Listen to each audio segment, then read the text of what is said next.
Hello, folks and Blazor fans. Welcome. We're here for the Modernization through Migration Blazor workshop. Appreciate all of you for taking some time today to join us and walk through this workshop with us, where we're going to take a web forms application written in ASP.NET framework, .NET Framework 4.8. We're going to migrate that up to ASP.NET Core 7. And add in some Blazor to that application. So it's going to be a nice self-guided workshop, but Jeff Fritz and I are here to walk through the workshop with you and answer questions. Should take about 4 hours for us to get this completed. With that said, let's get some quick introductions up, and it's important for me to make note as well that we are dealing with some video issues on Jeff's side of the camera there, so you might see him pop in and out, but he is here in attendance. He can answer questions through voice and see the chat room as well. I'm Ed Charbonneau, Principal Developer Advocate at Progress Software, and joining me is Jeff Fritz. Jeff, tell us a little bit about yourself. Hey there, friends. My name is Jeff. I'm a Principal Program Manager at Microsoft on our community management team. I help to write a lot of tutorials, presentations, samples that you see out there presented live on workshops like this or at various conferences, even things that you see on the Learn Microsoft website. So this topic of migrating and updating applications is something near and dear to my heart. It's something that I really enjoy talking about, and I want to make sure that folks are successful and confident when you migrate your applications. And I'm thrilled that Ed decided to invite me to join you and talk about this topic that, you know what, is going to make all of our applications better. Yeah, and we appreciate having you on, Jeff. It's nice to have somebody representing the Microsoft team, as we're going to be using some technologies from Microsoft, not only ASP.NET and .NET, but we've got the .NET Upgrade Assistant, which is fairly new. And it's going to really help us out in this situation, as we'll see. As we talk about technology, let's talk a little bit about today's agenda, and then we're going to go straight into prerequisites. So while we go through kind of the theory of what we're going to do, you guys can be installing the prerequisites. So we're going to hit prereqs right out of the gate, so we can get those up and running. So you're not downloading stuff while we're getting into the workshop. So we'll do that first. Then we'll do a little technology overview about the .NET Upgrade Assistant, ASP.NET Core and Blazor. So feel free to ask questions during that overview so we can make sure that everybody understands the tech that we're working with before we get into it. And then finally, we have the guided step-by-step workshop. So this is a nice guide that I put together that you can hit with a simple URL. And if for any time you have to break off of the webinar, maybe you have to leave early, you've got a meeting to attend, don't worry, because you'll be able to just jump back into the workshop and work through those steps on your own. You don't need Jeff and I to guide you through that. But what's nice is you've got us here for Q&A while you are able to attend. So prerequisites, again, let's jump straight into prerequisites so we can get these installed as we talk about the technology. Tell you what, I will post that link in chat so everybody can grab that for you. Excellent, thank you, Jeff. So you can hit the bit.ly link here. Jeff's posting it in our chat as well, but this is going to take you out to my website here. I'll actually open this as well so we can see it up on the big screen. And you should get a page that says Web Forms to Blazor. And it'll have an introduction with about 5 steps here. And in the first set, after introduction, we have prerequisites. If you're hitting the link, I think we're linking directly to it, by the way. So you should see prerequisites right at the top of your page. I'm going to be working with Visual Studio today. It's going to be the easiest path for me. I feel like it's probably one of the better options. Visual Studio Code is also an excellent solution. I've just been using Visual Studio for so long myself. I just dive right into Visual Studio. And And Uh, honestly, if you are migrating from .NET Framework, from older versions of .NET, you're used to using Visual Studio, so it's mhm. a pretty good option to go with. But for all intents and purposes, you could do this with Visual Studio code. So if you're using that and following along, if you have any questions, please post them in chat. We'll do our best to answer those. I'm okay with Visual Studio. I know Jeff Fritz though. Jeff, you're pretty in tune with the Visual Studio stuff. You've done a lot of coding in there, so you might be able to help out. Oh yeah. We also need to make sure we've got the .NET SDKs installed.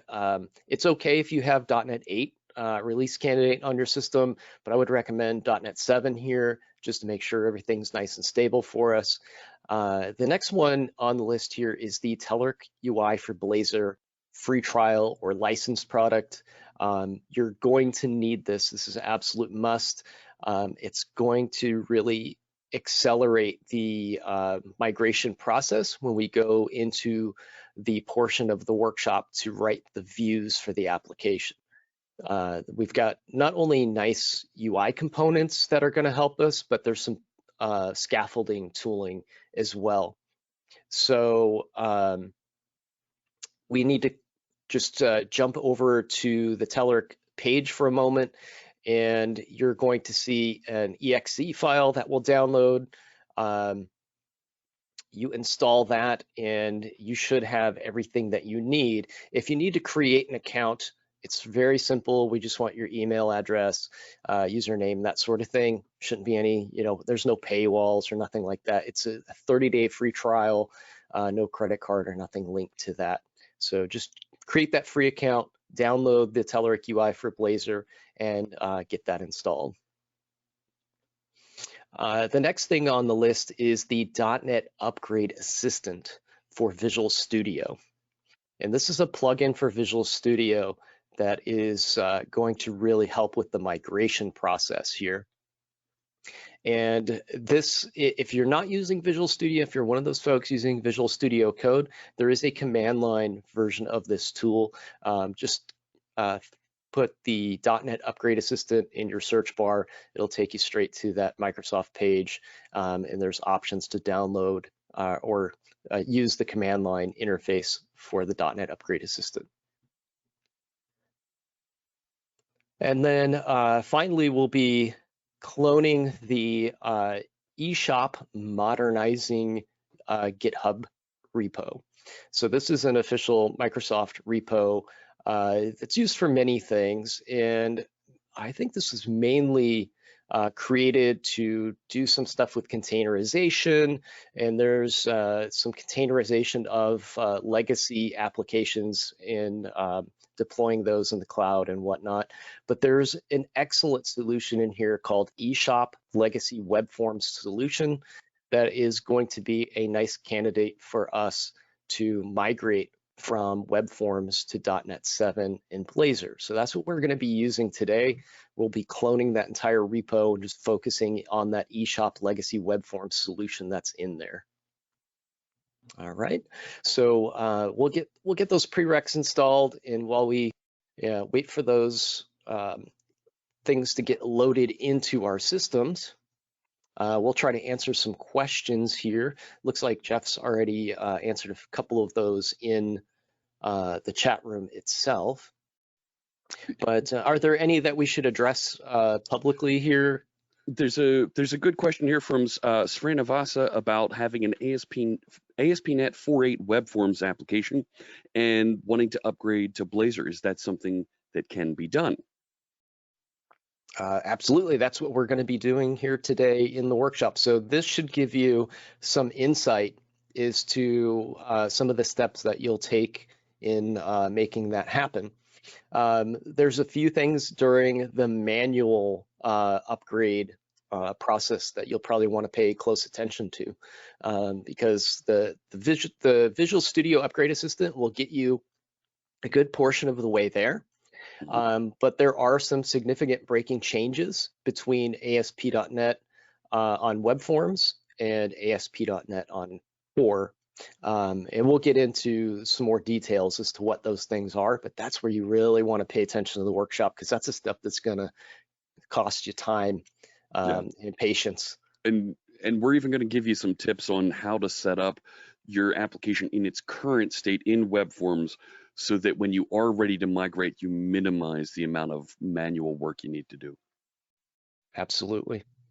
So just once again, Visual Studio, .NET 7, Telerik UI for Blazor, Upgrade Assistant plugin, and then we'll get into the cloning the repo as part of the workshop. So let's talk a little bit about tech. And Jeff, feel free to jump in anytime. I know you know some of, especially the .NET Upgrade Assistant here. You work very closely with the team and Olia over there at Microsoft. So we're going to be using the .NET Upgrade Assistant. And this has been, how long have we been working with the Upgrade Assistant? It's fairly new. I want to say the Upgrade Assistant was released last year, but there were pieces of it that were floating around, various tools that you could use to evaluate the migratability. Is that a word? Migratability? the compatibility of your application to migrate into ASP.NET Core, and whether it was 3.1, 5, 6, now 7, looking forward to 8. There were pieces that were available out there, but for 2 or 3 years, even 4 years, going back into the ASP.NET Core 3.1 days. But now we've really taken what we've learned from all kinds of folks migrating, from our teams that are migrating internal applications, pulled them together into a unified tool set and made them available. And we get feedback and update and improve this for everybody. So this is a really great tool. As you mentioned, there's some analysis functionality to it. As you'll see as we get into the workshop, there's a nice user interface with Visual Studio, and this I think is even the newer portion. It's been a CLI tool for quite some time. The front end of it in Visual Studio just got added a short time ago, and this really makes it perfect for me because I'm spending a lot of time in Visual Studio. Like you said, I come from 20 years of .NET experience. I've been building web forms applications, ASP.NET MVC applications, all of that using Visual Studio from back in the VB6 days, so before it was called Visual Studio. So this is home to me. So I can install the Upgrade Assistant here and get a nice wizard type of interface, a step-by-step instructions on how to help upgrade my projects, and it's really nice. You can get that again through the command line, and it supports other project types. We're talking about ASP.NET today, but it does Windows Forms, WPF, Xamarin to Maui. I mean, we're talking about going, from mobile to the bleeding edge stuff in the Maui space with cross-platform. We're also going to talk a little bit more here about ASP.NET and Blazor. I absolutely love Blazor. Jeff, I think you're a pretty big fan as well, right? Oh yes, absolutely.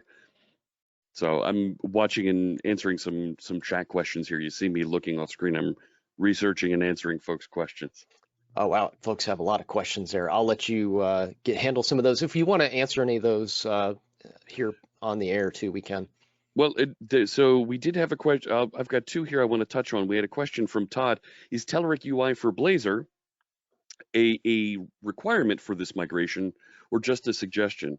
And well, we think it's a great complement that's going to give you fantastic experience for your new application when you get to Blazor. Not necessarily required, but we highly recommend it. And we're giving you an opportunity to see how it works with the trial version when you migrate over there if you're interested. Yeah, it's a great point and a good question. For today's workshop, and for today's workshop only, it's a must-have, just because the workshop instructions and the amount of time that we have, we're going to need to accelerate the ability to recreate views within Blazor.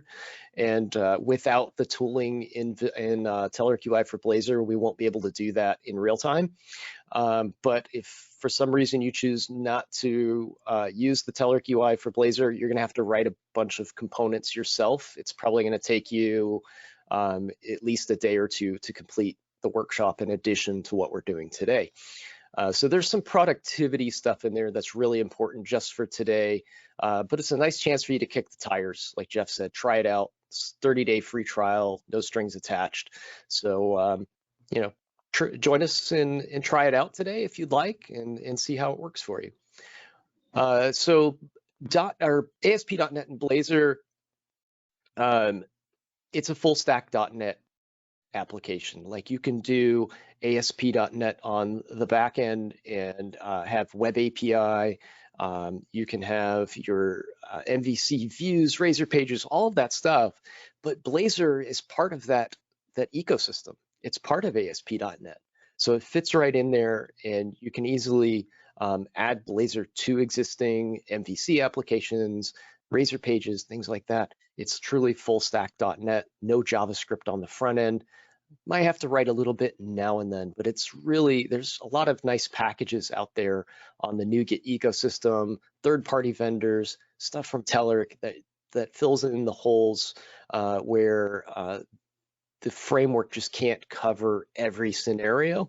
There's lots of great packages out there that do. So little to no JavaScript. Jeff, you've used it to build a really great customer-facing application called ClipTalk. Yes. And you've been a .NET developer for at least probably 20 years as well. 20 right? years. Yep. I'm an OG .NET developer. Right. You can tell there. Yeah. So being able to use Blazor and C# in the browser feels right. It feels weird to be back there again, like we were with, I'm going to say the S word, with Silverlight back in the day. And that was something that folks really enjoyed and had a great experience with, being able to build full .NET apps, deploy and run them in the browser with high fidelity, great runtime experience, easy to deploy and manage, like we expect from our browser-based applications. And unfortunately, we saw the end, right? The end of the browser plugin movement in the 2010s. Okay, well, Silverlight was discontinued, no longer supported 2 years ago, right? 2022. I guess it's almost 2 years ago. And you know what? Blazor is a fantastic replacement for that. That allows you to run with WebAssembly in the browser, native code. You're going to be able to install and run things locally. It is fantastic to work with, real easy to build. Things as a web developer, things just feel right because you're used to attaching events and properties to HTML elements and interact with them with JavaScript.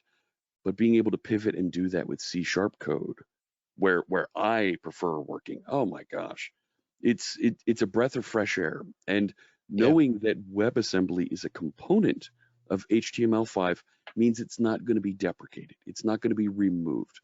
Every browser supports HTML5. And since every browser supports it, no plugins need to be installed. No changes need to be made to the browser. It's available for you to use right from the get-go when somebody browses to your application. So when we decided to build the ClipTalk application, we chose WebAssembly because we wanted to do all kinds of neat manipulations with video in the browser on your side as a client browsing to the application. Fantastic. And go ahead.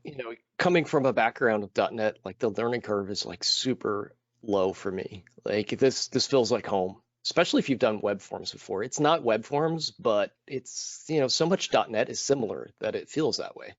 Being able to decorate standard HTML tags with events and properties that are .NET is a real throwback to web forms, because we're used to wiring up and having our various properties that we filled in values from our code behind, right? And have it work with that. Well, we have a similar page model experience, an event model for rendering and presenting content inside of our web pages and components. And did I mention components yet? Blazor components take what we used to do in ASCX files, right? And composite component classes and component classes, rendered component classes. Do you remember working through building and writing those? That's why I like letting folks like Telerik do this. There are amazing components that you can get, but they're really tricky to build when you think of ASCXs and composite components and components.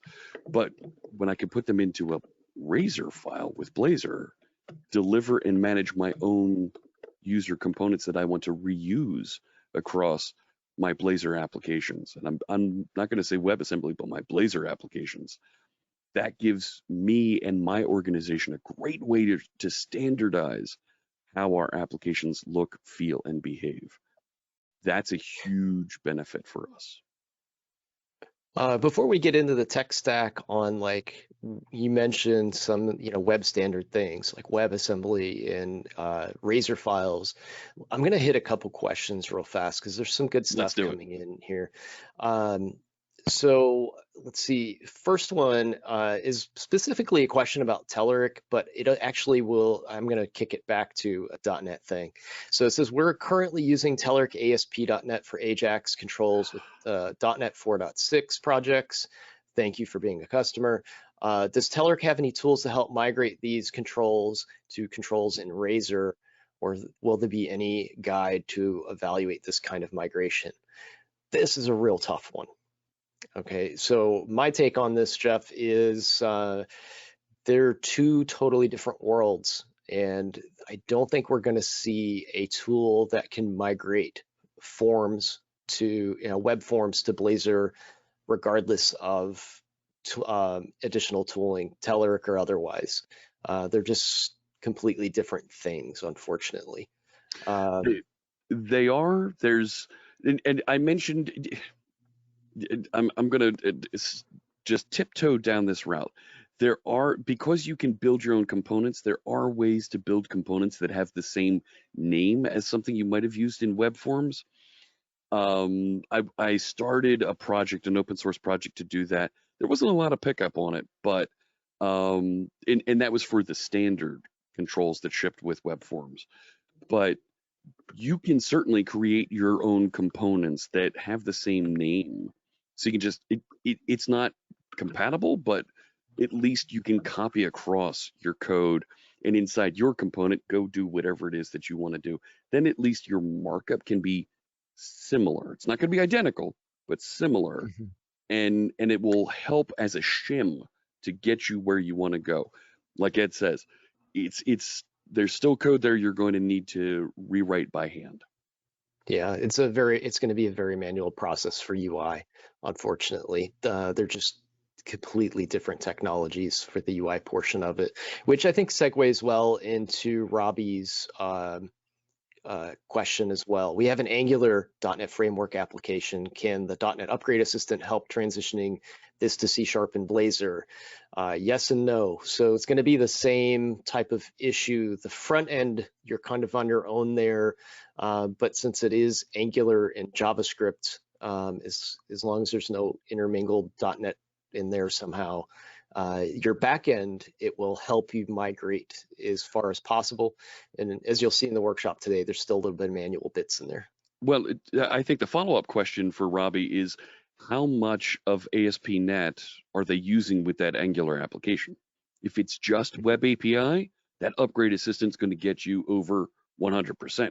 Great point. But if you are mixing with web forms, yeah, it might be a little dicey. Yeah. But like ASPX or CSHTML files serving up the Angular app, things might get tricky.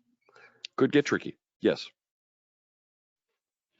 Do we need any backend database? Asks Yogesh. I don't think there's. I think it uses SQLite, doesn't it? Yeah, it uses a SQLite and Entity Framework. I think it's SQLite, or what's the other one there? The other little quick DB thing that we used to use quite a bit. I forget what that's called, but it's the local DB. Yeah. So it's either local DB or a SQLite instance, and it seeds automatically when you start the application. All right, so let's talk a little bit more about tech stack. We'll grab some more questions here when we get closer to the end of this. Hopefully everybody's doing okay installing the software that's needed. I know I posted the link back in chat a few times here for folks that didn't have it.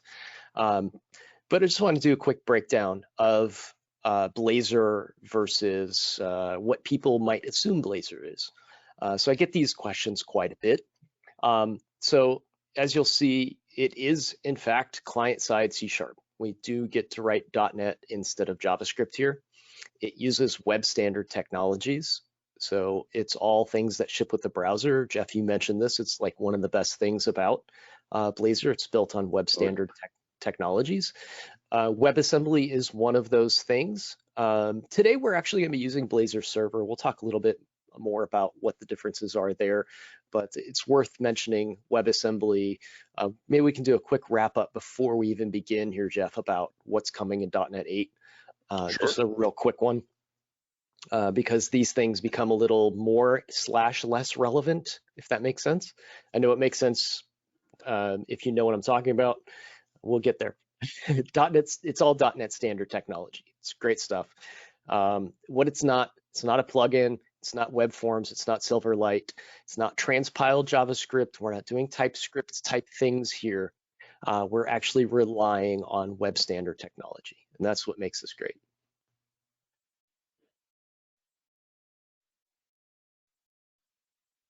WebAssembly, as you mentioned, Jeff, is web standard tech that defines an assembly-like format for executing code in web pages. This is what makes Blazor possible on the client side. And Blazor actually at the moment has two flavors. It's Blazor client side and Blazor server side. Blazor client side is going to use that WebAssembly technology to make all of your .NET run client side. Blazor server is a very convenient approach that we're going to use today. It's a nice migration path to get us from web forms into something new. And server side does all of the server side rendering of the application, processing of it, and it uses a SignalR connection to treat your web browser kind of like a thin client. So you get a small JavaScript payload on your browser that connects a SignalR WebSocket up to the server side, and then the server pushes all of the information for rendering new elements and data down to your application over a secure WebSocket. So really fast and efficient technology. In .NET 8, these two things are going to start blurring some lines, where we're going to be able to switch between server side and client side very seamlessly and have all of that code coexisting within a single solution inside of Visual Studio. And it's going to make these choices a little bit more ad hoc. As of now, you have to choose either client side or server side before you dive in. And then as of .NET 8, you'll be able to kind of piecemeal these together. And .NET 8 we will be shipping in November, and there will be a clear migration path forward from .NET 7 to .NET 8. And there's a really great new feature in .NET 8, not to go too far into it, but it's called auto render mode, where Blazor will kick off server side and do server side rendering, all of that, give you interactivity. And then as the .NET framework loads in, your libraries get loaded in the background, you revisit that resource, that page, and it's now Blazor client side, and it's using WebAssembly. So again, these two things will start to blur together in a lot of ways in .NET 8, but for today, we're gonna be using Blazor server side. But just so everybody understands what Blazor client side is, we're gonna run through just how it works really quick. So typical browser, you get JavaScript in, the browser parses, compiles, turns that into bytecode, executes it, the bytecode, interacts with the DOM, makes your web pages interactive. WebAssembly comes along. Now WebAssembly allows us to call bytecode in directly from a file, and we can supply a WebAssembly file to the browser and skip that internal parsing and compiling operation. This opens us up to using an external parser and compiler, something that can parse and compile maybe C++. What the .NET folks have done is they've compiled the .NET framework to WebAssembly. And now we have WebAssembly in the browser. We load in the .NET framework. This is an older slide, by the way. It's not Mono anymore. It's the .NET runtime for WebAssembly. So we get .NET native.wasm gets loaded into the browser. And that allows us to run our .NET code in the Blazor framework on the client side. So we're shipping DLL files to the browser in the client side scenario, running those DLLs directly on the client side without writing any JavaScript. Server side, again, works a little bit differently. We're going to do all the processing on the server. We're going to send a small payload that has a JavaScript file in it. That JavaScript file sets up a SignalR connection to the server, and then we send events and updates over that SignalR WebSocket, and that triggers the events in the DOM. This is a very web client, thin client sort of approach, and it's really easy for us to migrate web forms to something like this because we don't have to write up web APIs and things. We can use data directly from services right on the server. If you want to compare those two things, and again, these lines start blurring at .NET 8, client-side Blazor, low to no server overhead. You could host a client-side Blazor application without a server. You could put it on GitHub pages and just let that be your host.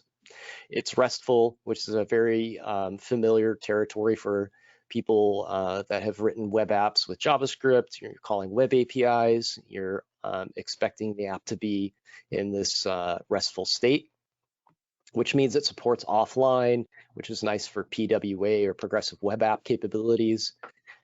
Because of the .NET framework being part of this equation, it does have a little bit larger payload size, but the .NET folks have done a fantastic job getting that payload size down to an absolute minimum. So as we saw Blazor progress over the last couple releases, this has gotten a lot smaller. It is a disconnected environment. So again, you do need web APIs when you're working with client-side Blazor.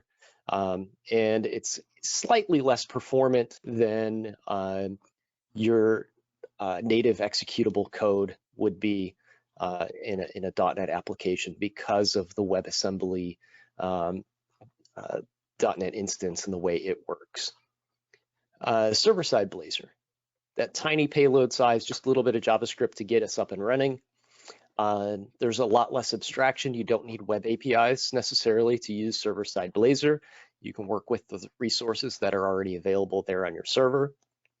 Pre-rendering is happening by default here, although we can pre-render with client-side now as well. A connection is always required because we're dealing with WebSockets. So it might not be ideal for applications where your users can be taken offline, they're roaming, maybe they have poor Wi-Fi access, something like that. And you are doing all of the processing server side, so you are paying for server resources there, where client-side Blazor, the client is actually processing a lot of the information, so it's a lot less server overhead. But again, .NET 8, we can start mixing these up a little bit more depending on what scenarios we have to fill. Any questions we should address, Jeff?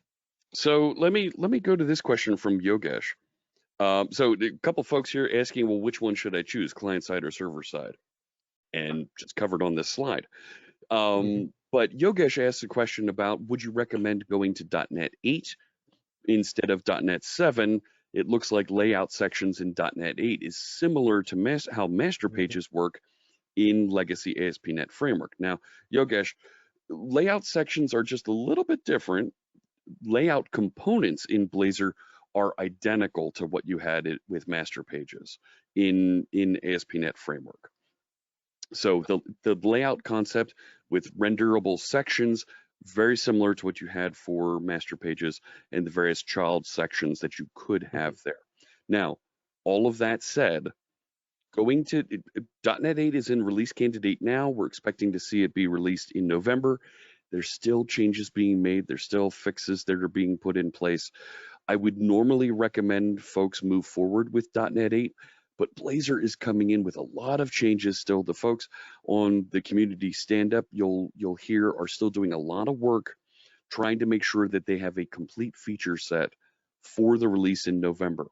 So I would recommend going with .NET 7 for now. .NET 7 is going to continue to be supported well into 2024, but when we get on the other side of the release and things have stabilized with Blazor, so looking in the December-January timeframe, you should have a pretty clear path on how to turn over and upgrade information on how to turn over things from .NET 7 to .NET 8. Quite frankly, as we've seen with many of our recent releases of .NET, it's going to be a version change in your project file at a minimum. And other places that you want to optimize, you'll be able to go and tweak your code. But at the very least, you'll be able to quite literally change the version number, upgrade the versions of packages from 7 to 8, and you'll be off and running. That's our goal with the release. And just for stability, I would recommend 7 for now. When we go from 8 to 9, might be a different experience. But this one's just coming in a little bit hot on the release. And the .NET 8 release, is that an RTM or sorry, LTS or long-term support, or is it what's the other one? Standard term support. Yeah. Standard term support. That's what I was. So the odd number versions are what we call standard term support. They're supported for at a minimum 18 months. So they're supported for a full year and then 6 months past the next release. There might be patches and updates, and it will extend that support cycle. But the even numbered versions we call long-term support, and you'll get 3 years support on those, along with 6 months after the next release beyond that. So .NET 5 was it's odd numbered release, standard term release. We lost support for .NET 5 back in May of last year. So because we had .NET 6 released. .NET 6 came out and it continues to be supported. .NET 7 was released in November of last year, and .NET 7 will be continue to be supported through the entire year of 2023. But when .NET 8 is released, the clock starts on when support ends. Now, support ending doesn't mean you can't use it. You can still use it. You're welcome to use it, but you're going to be encouraged to upgrade at that point. Right. There won't be patches, security patches released, but we're going to set you up with appropriate information so that you can schedule and work towards that update. So. Speaking of security, you said something about security there. This is a good time to answer Andre's question about client-side Blazor and the security of your assemblies. Now, you do ship .NET code, DLLs, across the wire that will run on the client. These are sandboxed exactly the same as JavaScript is. So it's very similar to writing a web application with JavaScript. The client can see and decompile code that is sent over the wire to them. So you wouldn't want to send anything that's sensitive in those assemblies. You'd want to keep that on the server, either behind a web API or run it from a Blazor server instance. And this is the, sorry, go ahead. I was going to say it's the same as if you were installing and sending a Windows Forms or WPF application. At some point, it can be decompiled on the client, and secrets that you don't want to share, you shouldn't send down to the client. Yeah, and even Xamarin, you get those APK files. They're not totally secure either. You can pull those off a device, decompile those. So not just Xamarin, right? Any mobile app, any binary that's installed on a client device, whether it's a mobile device, a tablet, a workstation, Anybody at some level can decompile it and see what's inside there. Absolutely. That goes with any tech, like you said. I'm not trying to single out any .NET stuff here. If the client has it, the client has access to it. Just one of the first rules of security there. The other side of it that we want to talk about regarding delivering client DLLs like this over the browser is that first off, we're going to push you towards an SSL connection, transport layer security, so that we can prevent man-in-the-middle types of attacks. That said, like Ed was describing, all of your code is going to be sandboxed and placed into browser cache storage so that only your website can access it. You're not going to be able to do cross-site scripting and jump over from Bob's website into jeffsecurebank.com and interact with it from code. It's sandboxed just the same way as your JavaScript. So we've got assurances on that. That's a standard thing that works with all WebAssembly components.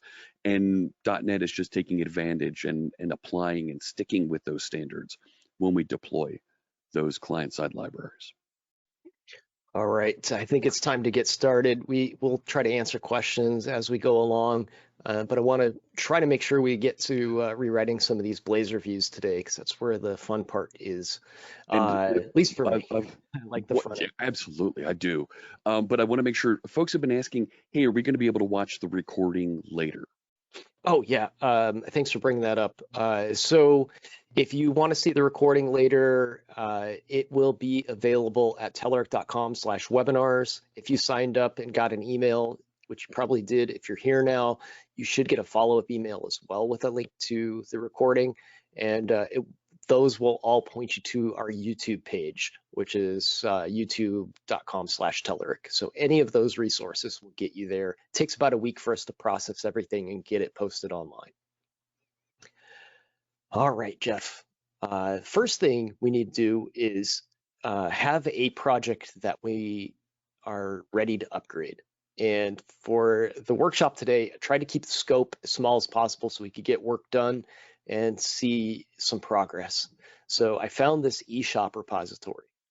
And the eShop, again, I mentioned it at the top of the show here, that it looks like it was a project that Microsoft started to show how to containerize legacy applications and move those things to Azure. For us today, this legacy web forms application is going to get upgraded from .NET Framework 4.8 to .NET 7, and we're going to be using Blazor for the front end. Now, you mentioned .NET Framework 4.8. We do have a question in chat about older versions of .NET. In particular, Sarah asks about, well, what if I have an application that was built in Framework 3.5 or even earlier? Can those be migrated? The general advice I give folks is upgrade it to 4.8, to .NET Framework 4.8 locally. You should be able to get that migration inside your current application with minimal impact, minimal changes. The work that we did on .NET Framework was intended to be very backwards compatible. So make sure you can do that upgrade in place first. No risk to you to make sure that you can get to 4.8. You should be able to get there, like I said, with no pain. Once you get to 4.8 though, then you can start following along with what we have here. There's a question here about, let's see, where did it go? Oh, I lost it. VB, there it is. So Visual Basic is supported by the Upgrade Assistant. The only caveat here might be that the framework you're migrating to, make sure that it supports VB as well. I know that Blazor doesn't support VB, but there isn't a migration path for that in the Upgrade Assistant anyway, so that's kind of a non-issue, but just a heads up that Blazor is C# only. And I want to touch on, a couple folks have also asked a question about upgrading security, upgrading from membership to identity. that we have in .NET 7, ASP.NET Core. There are steps that you can walk through to do that. We're also going to be showing the the adapters. I forget what they're called. There's a series of adapters that are available that will help with that. And the incremental update strategy that we're going to show you is going to help get your folks all migrated and running. All right, let's try to get rolling. I see questions coming in from part of the startup here. So folks are getting ahead of us. Let's go ahead and join them. So first thing we're going to do is clone the eShop repository. The easiest way for me to do this, I jump right into this link and click on the code button and grab the URL from GitHub. You could also try opening with Visual Studio. I have multiple versions of VS installed. Sometimes that doesn't pick the right one for me. So I'm going to go into my start window and say clone repository and just paste that link in. I'm going to give this another name because I've done this a few times to practice. We'll just say today. I don't think I've got one named that yet. Go ahead and clone that. While that clones, I'm going to try to address the issue that I'm seeing popping up in chat. There is an error that you may encounter that says something csc.exe cannot be found. This seems to be a common issue with some sort of process that's running in the background, maybe that I don't know if it's a compiler thing or what, but you have to, in some instances, shut Visual Studio down, reopen it, do a clean and rebuild, and it will go away. Sometimes just rebuilding seems to do the trick. That's part of the it's part of an enhancement we put into, I want to say it's 4.6, ASP.NET 4.6, to pre-compile the ASPX pages. It actually reaches out. Okay. And you'll see there's a package that's included I forget what it's called, Roslyn. It's like Roslyn precompiled views or something like that. And what it's doing is there's a NuGet package there that it's looking for to rebuild and compile those ASPX files so they run a bit faster for you when you deploy. So for that one, just give it some time. Give it maybe a minute. Reboot Visual Studio if necessary. Yes. It will eventually go away. That's a very common thing. I tried to put it in the instructions there that it may not run correctly the first time.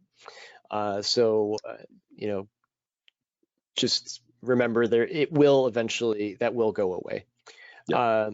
And then while I'm on this step, I also want to mention, depending on what you have installed, you may get this yellow banner at the top of your Visual Studio Solution Explorer.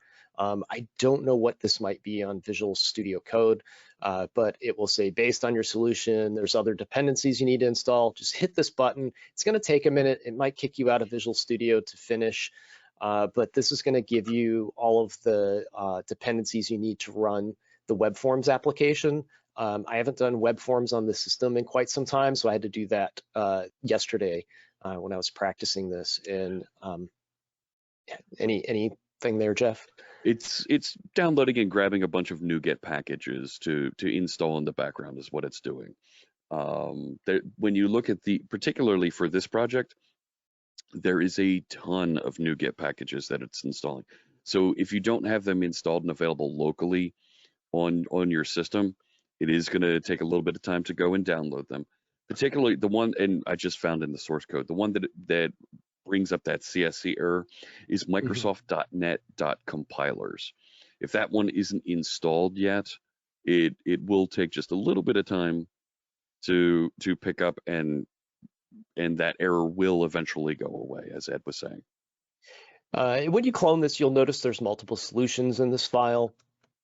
We're going to be going with the eShop Legacy Web Form solution. That's the one that we'll be working with today. So we'll go ahead and open that, and let's take a quick look at what we have in here, Jeff. Familiar with web forms? This all looks like familiar territory, right? Oh, it makes me all warm and fuzzy inside, seeing things like app_start and global ASAX. Oh, right. App Start, Global ASAX. We've got some services in here. We've got models in here.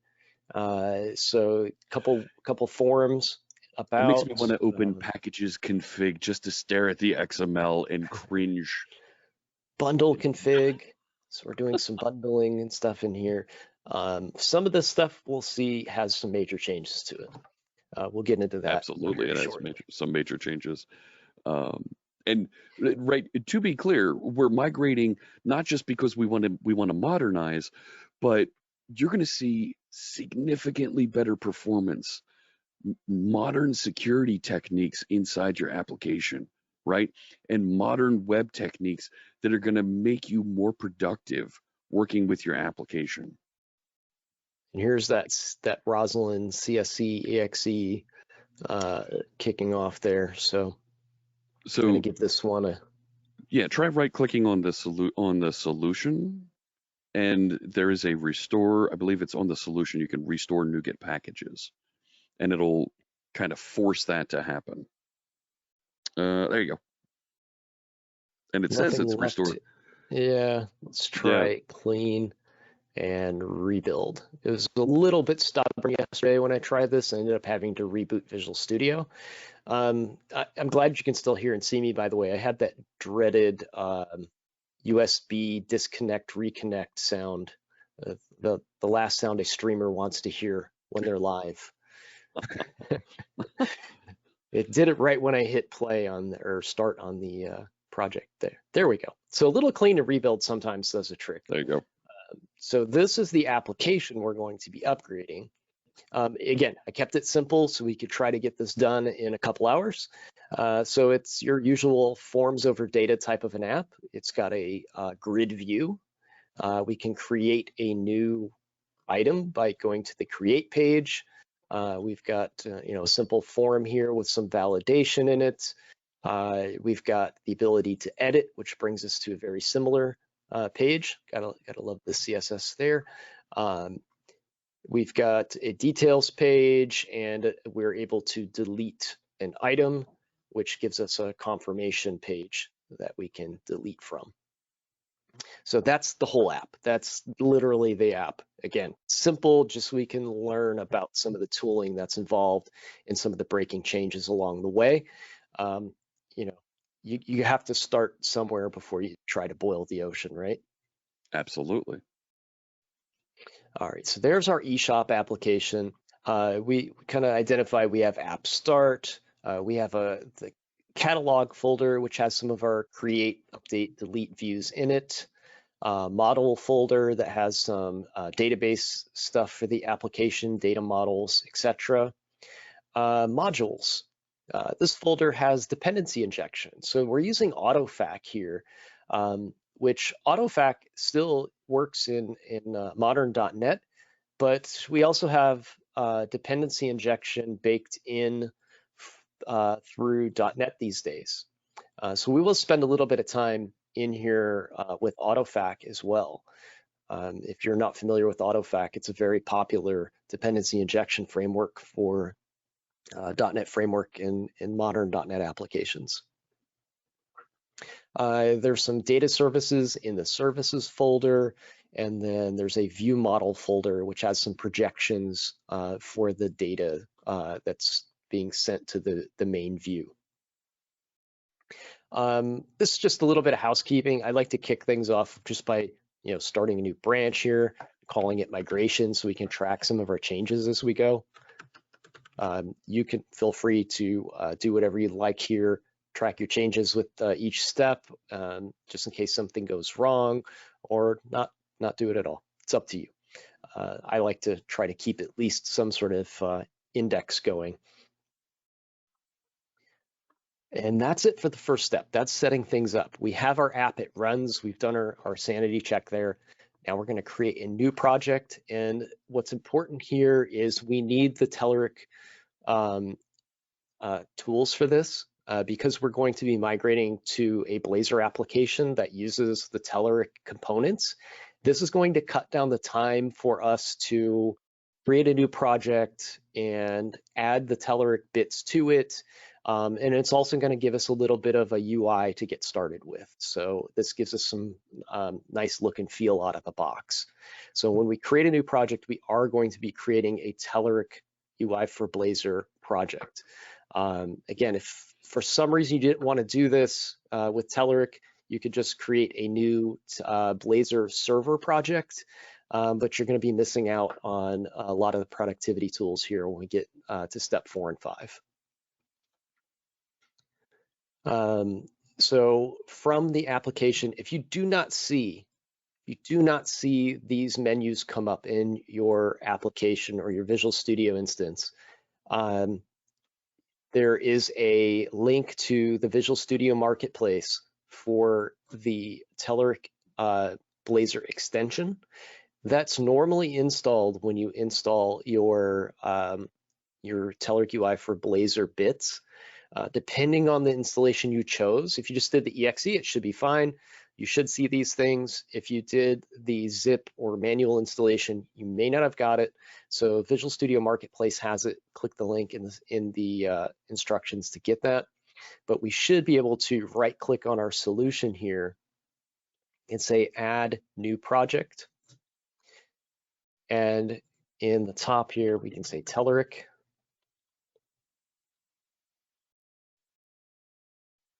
And it's a little delayed here. Let's see. Recently used projects. There we go. I've got it. So Telerik C# Blazor application. I'll hit next. And then I recommended, just for following along, we named this eShop Telerik Blazor server, just so we can follow along in the instructions easy. We're going to choose the hosting model Blazor server, target framework .NET 7.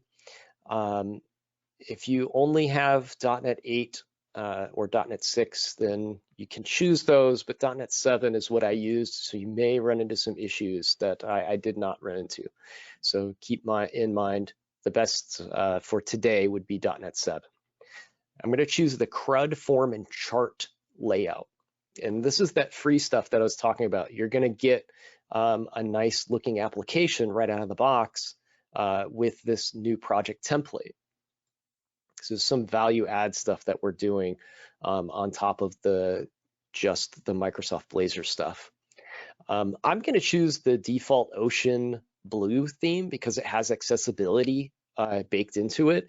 And that accessibility feature in specific, it has to do with the colors. So there's nice contrast between the UI elements that help with people that maybe have color impairments, things like that. So I like that one. I'm going to choose that one myself.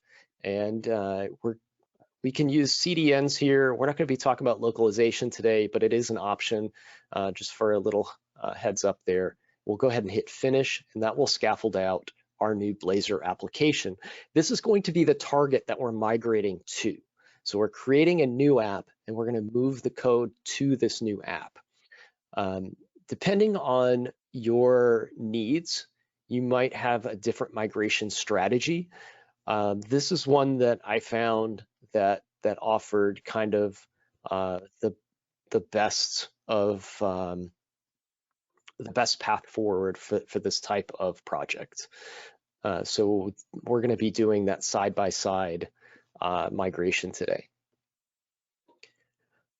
All right, so now we have two solutions, or two projects in our solution. We have our legacy app and we have our Telerik Blazor server app. I'm going to go ahead and make this my startup application. I'm going to set that as my startup project. Go ahead and run that, and then we'll explore what we got with the Telerik UI for Blazor template that we loaded. We have any good questions in chat we can hit while this starts up? Let me touch on this one that I just answered from Mary Ellen. Mary Ellen says their old web forms application didn't have any kind of services in it. However, one of their colleagues' Blazor applications does have services in it. Do you need to separate your methods into services for all Blazor applications? No, you don't, but refactoring your application so that some of these reusable pieces of business logic are in a common place that you can inject and reuse between different pages means you're not copying and pasting code in different places. You've consolidated it into one place. That's going to improve your code reuse and testability of your application. So not necessary, not required, but we like to encourage that to help the health of your application long term, make it more maintainable. Okay, so something really strange is happening here on my side. I'm getting a lot of errors that I've never seen before. So this is this is going to be a curveball, it looks like. I'm not quite sure what's happening here. There we go. Another question that came up is, can this workshop be done in Rider, or do we have to use Visual Studio? The Upgrade Assistant plugin is only available in Visual Studio. The user interface capabilities that Ed's going to be showing us are strictly in Visual Studio. However, there is also a command line version of the tool that you can download and use, and you're going to be exercising your keyboard a little bit to get that to work. So it still runs. You'll still be able to work with the output in Rider, but some of the steps that Ed is going to be showing us here that go through and make it real easy to do are strictly in Visual Studio.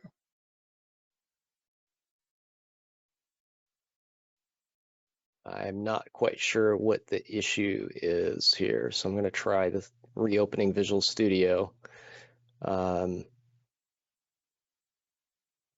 You try these things out the night before, and then you do them live, and the goblins in the system start coming out. The joys of live coding, yes. I'm getting some kind of hang on the compilation, and then when it finally did complete, it was just full of errors, which means it feels like there's something with .NET missing. I didn't have any updates, but I do know the release candidate shipped yesterday. I believe I tried this afterwards, but I might have to uninstall the release candidate to get this to work. Can you force your global JSON? Yeah, that's can the other you option. set up a global JSON to 7? Let's give that a try. Do you have anything I could copy paste in there real quick? .NET new global JSON, and I forget the version number to punch into the command line. All right, let me find repo here.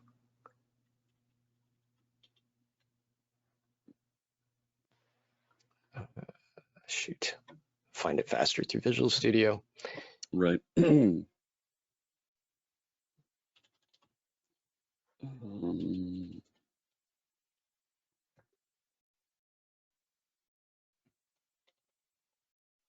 So what appears to be happening is I got a conflict between .NET SDKs. So the .NET 8 SDK might be interfering with something that's going on here. So let's do open in terminal, and we will do a .NET new global. Is it global JSON, all one word? Yep. Dash SDK dash version. Let me. Oh, okay. No, we can edit it by hand, I guess. Yeah. Try dropping in there. Yeah, try dropping in there 7.0.10. So if anybody that's following along has .NET 8 preview installed, this might be an issue for them as well. So it's a good thing we're kind of hitting it here live. And then the last thing that I would check is the versions that it generated in your CS proj file.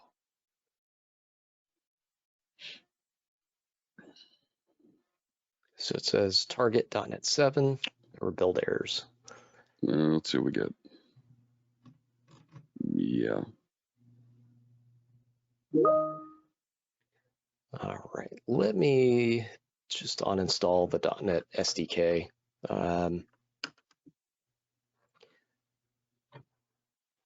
See if that takes care of it.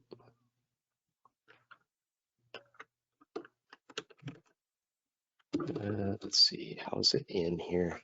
Come on, .NET Let's take off the .NET 8 preview real fast.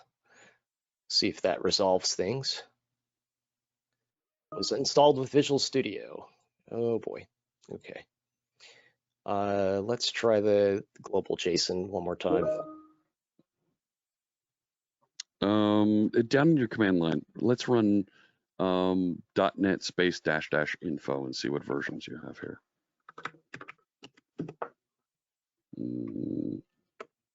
Scroll up.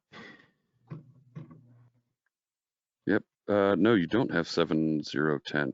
Change the change the SDK to 7.0.9.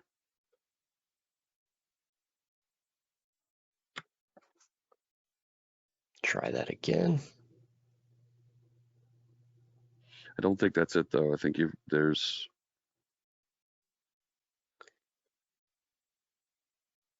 This was working yesterday. Mm-hmm. So something is gone. So I've got 7.0. 7.041. Yeah, go for that one. 7.0.4.0.1.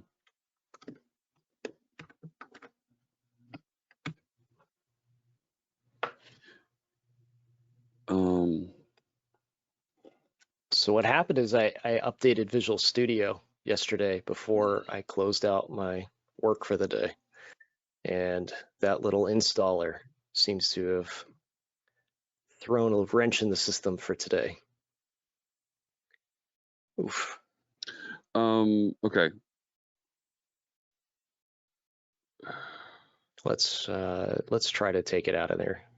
Can we roll back .NET 8 out of this?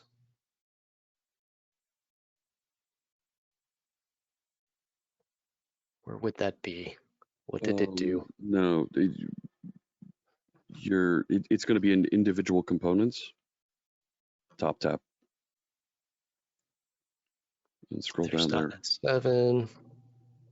No, actually, it would have been in the first. I don't see .NET 8 in here. It said it was installed with Visual Studio, though. Oh, you know what it is? Let's do this. Uh, I heard a groan. Should I not remove this? Well, you have 2 Visual Studios installed. Mm-hmm. Preview is going to come with 8. That's why I'm trying to get rid of it. Okay, go ahead, get rid of the preview. Let's take that off of there. Sorry about this, folks. The promise of side-by-side isn't quite. Shared components make it challenging. Yeah, it's not quite as seamless as we had hoped. So yeah, it looks like that's what we're possibly running into here. So we'll let that go for a second. Are there any questions we can answer while this runs through? Casey does not see the upgrade menu sees the upgrade menu in the sample app, but not in a personal web forms app. What determines upgradability? You have to name it demo. No, I'm kidding. Gosh, it should appear. What's the version of the web forms app? The personal web forms app. That's what I was thinking.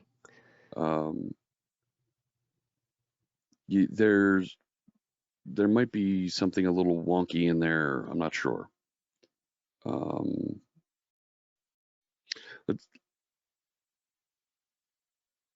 In the Blazor app that it started up, let's take a look at the project properties on that.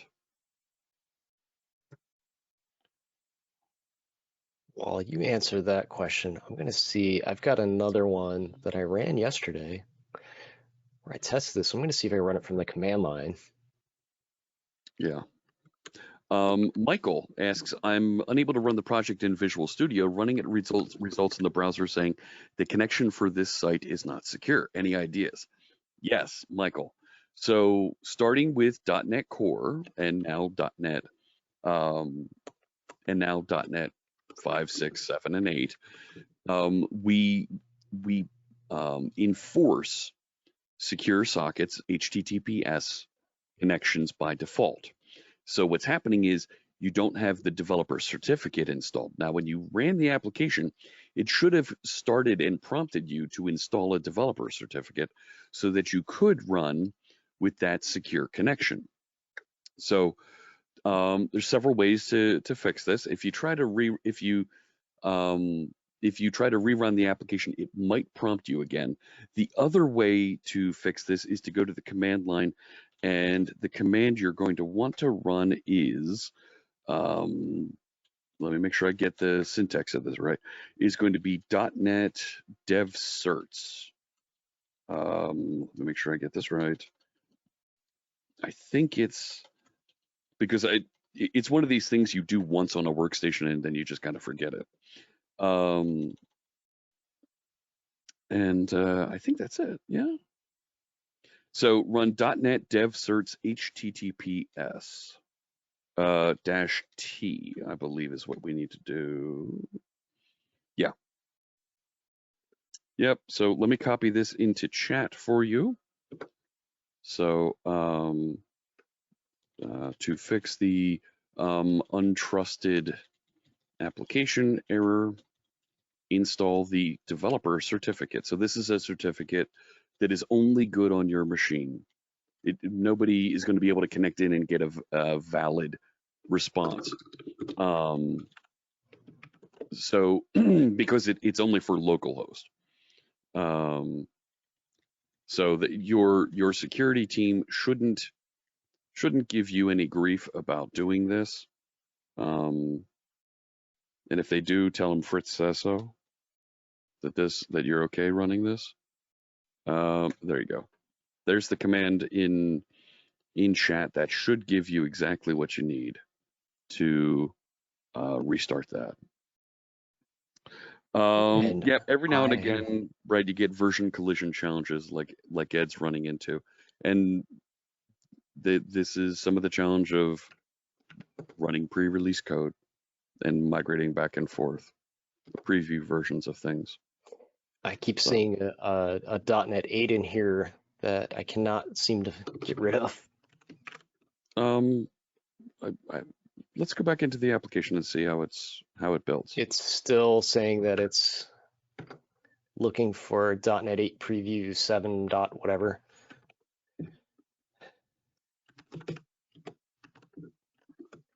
Even though you have a global JSON in there.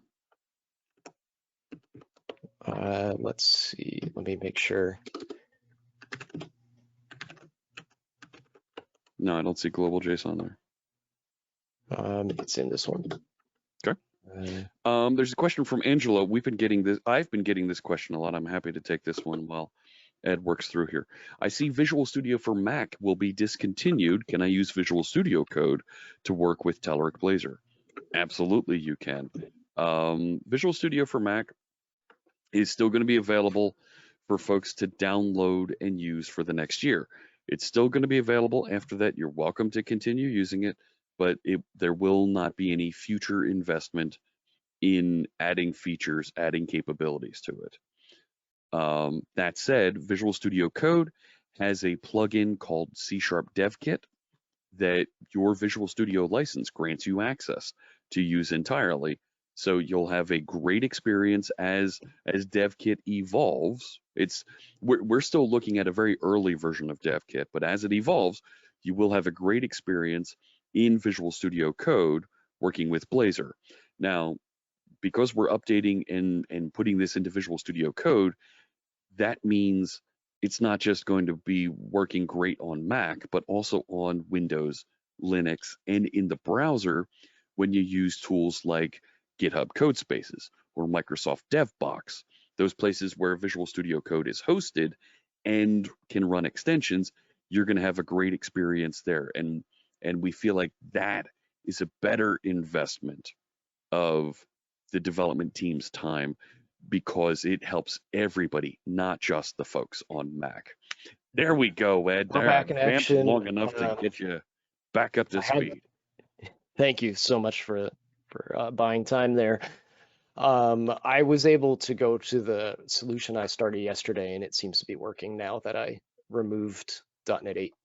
So this is where you should be. Hopefully you're not running into any issues out there as well. So this is the Telerik Blazor template.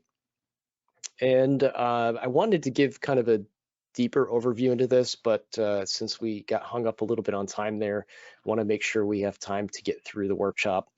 But take some time when you get a chance to explore some of the links in here. There's some nice samples in here. There's some flyout notifications. There's the modal windows. We've got a grid example in here. There's a chart form, other things as well. But what's nice is we have a menu already that we can modify. It's up at the top of the screen. It's very similar to the app that we're migrating from in regards to the layout of the page. So for all intents and purposes, the application we're migrating from, if we take a look at it again, I'll just pull up the image of it in the introduction here. It looks like this. And we have a little bit of extra navigation up here in our new app, but for all intents and purposes, it's a grid. It's a data grid, and it allows us to create and view and delete items from it. And now, and Graham is asking, which template did you use for the new project that you're showing us here? Sure, I'll just pull that back up again. So if we do right click on our solution here, do add new project, then we should have a Telerik Blazor application template. And if you don't see this, there's a link inside the documentation there on getting the plugin for Visual Studio from Telerik to have this template. So we'll choose that Blazor application, and then there's a couple additional, just in case something gets created there, there's a couple different starting points that you could take, and these are all really nice templates. We have an admin template, a dashboard template. This CRUD form and chart, though, matches our target of what we're trying to do today. And we're going to be building a data grid powered application, and it kind of has a similar layout to the page, which is why I chose it.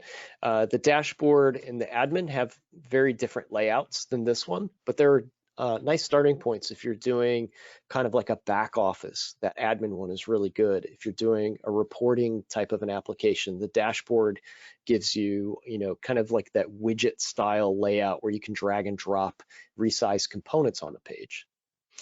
So we chose this one today. All right, so I chose the CRUD form and chart. So I'm going to go ahead and close that. I don't want to recreate it again, but that's where I'm at with the Telerik Blazor server application. So the Telerik application got scaffolded out. This is a typical Blazor app. It just has some Telerik components added to it to kind of spice up the UI a bit. So you will find things very familiar with a Blazor application, no matter what flavor you choose. You're going to have a www root folder. This is going to be all of your static assets for your Blazor application. This is a little bit of a separation from the way Web Forms handles this, right? So this is one of the breaking changes we can try to talk about a little bit. You normally would put all of these files in your, what was it, Jeff? They went in is it just in a folder, images? They're added a different way in Web Forms. I'm trying to remember how these used to be added, but your static files are now in www-root. Yeah, static files were just laying around wherever you'd like. You might set up a bundle config to define how you want things packaged, but they would just be laying around out there on disk, and the web server would find it. So anything that you want to deliver to a client, you want to have in that www root folder. If you do not want to send it to the client, or you do not want it, it's, you know, you don't want keys in here, you don't want private information in this www root folder, even if you don't provide a link directly to it, somebody can access that data, okay? So that's going to be one difference between web forms and Blazor. So I just want to point that out real quick. And in here, we've got our CSS files. We'd put JavaScript code, things like that. If there is any, there won't be in this app. Fave icon, that sort of thing can go in there. And then very similarly, we have a models folder that will contain any model, you know, view models for our data in our application, that sort of thing can go in there. We have our pages folder. This is where all of our views are at. So in here, you'll see these are the scaffolded views that we saw. We have a chart page, a form, a grid, and our index page. We also have services similar to what we do in web forms. Our services page, and then a shared page has our layouts in it right now. And I believe in .NET 8, this shared folder goes away because of semantics. We're just going to kind of drop that in the main folder on the application. But for now, it's in shared. It's very common to see this, and that's where all of our layouts are. And then we have a program CS. We'll talk about this as we migrate as well. Program CS is very much akin to our global AX.cs file. Does that sound about right, Jeff? Oh yeah. Yeah. And when we start breaking down what's in program, it ends up being a lot simpler to deal with than the old global ASAX. Mm-hmm. So let's get into actually migrating this. So we learned a couple of differences so far, things that we might run into, and I think the manual steps will cover some more of this.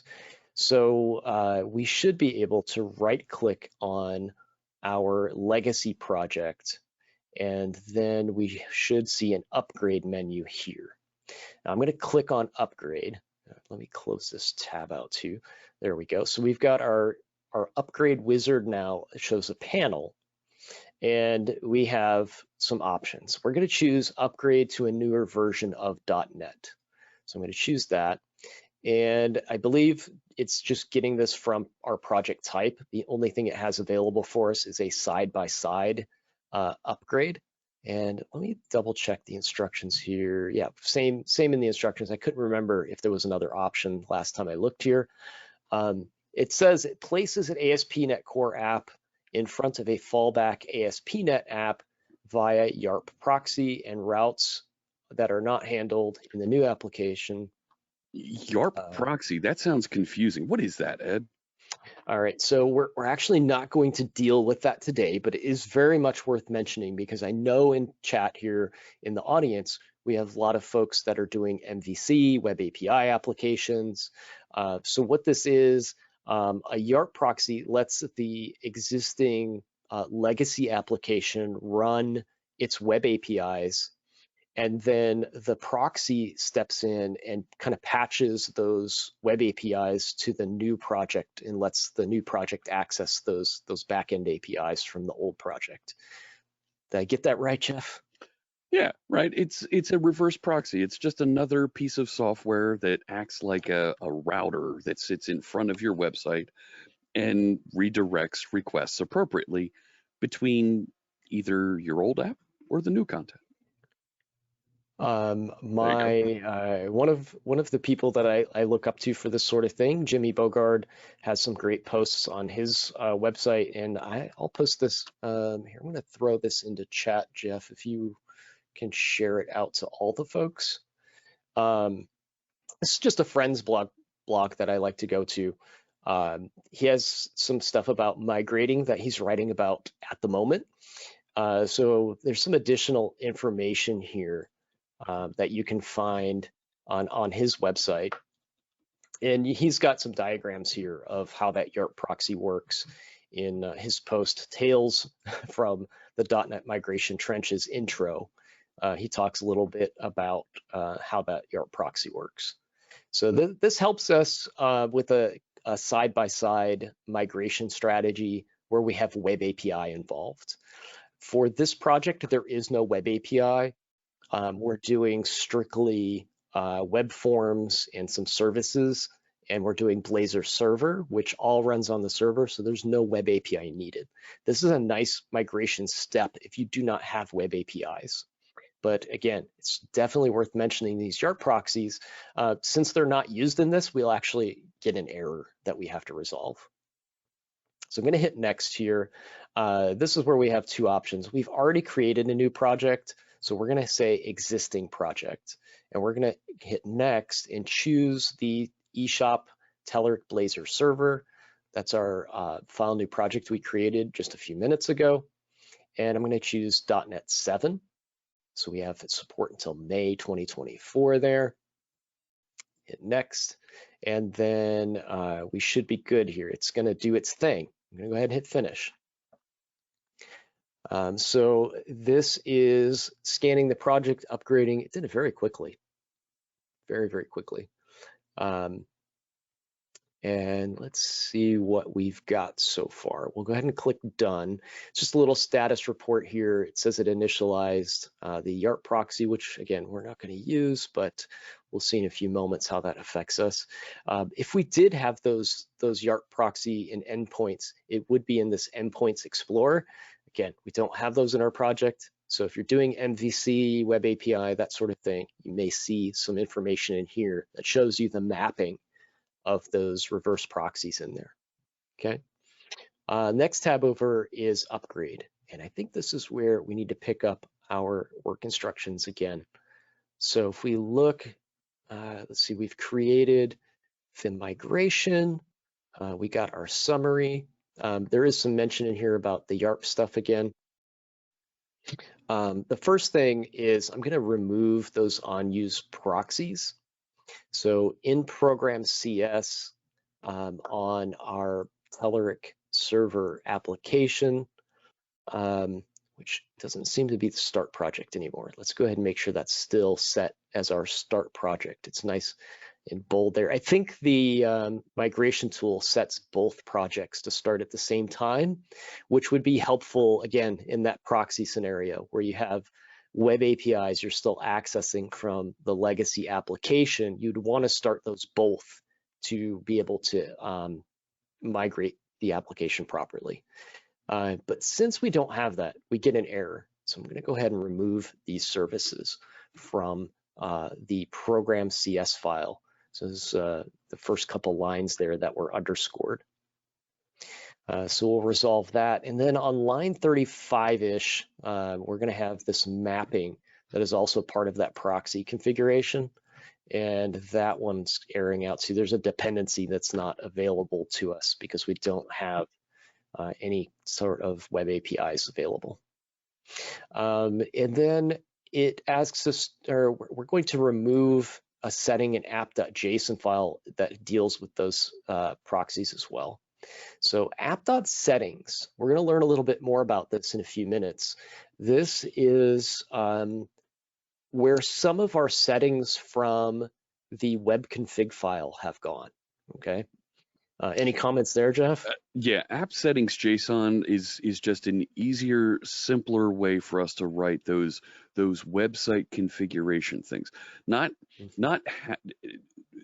You can also put your application configuration in here, but those other website configuration things you used to have in web config, right? How do I want logging to run? What's my connection string?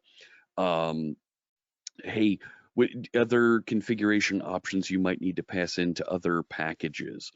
Those all of that configuration information goes into app settings JSON, and there's even additional ways to provide configuration beyond app settings. You're going to see this throughout .NET 7, .NET 8 applications, whether it's a web application like we're walking through here, or it's a Windows Forms or WPF application, or even console applications that you might be running on your workstation, or you might deploy for a customer. So I'm just doing a quick build here just to make sure we got those errors out. Because when I do the next step here, it's going to require the application to be built anyway. And it's taking just a moment. And then once that's done, we're going to be using the upgrade menu here. So that initial upgrade process kind of set up the strategy.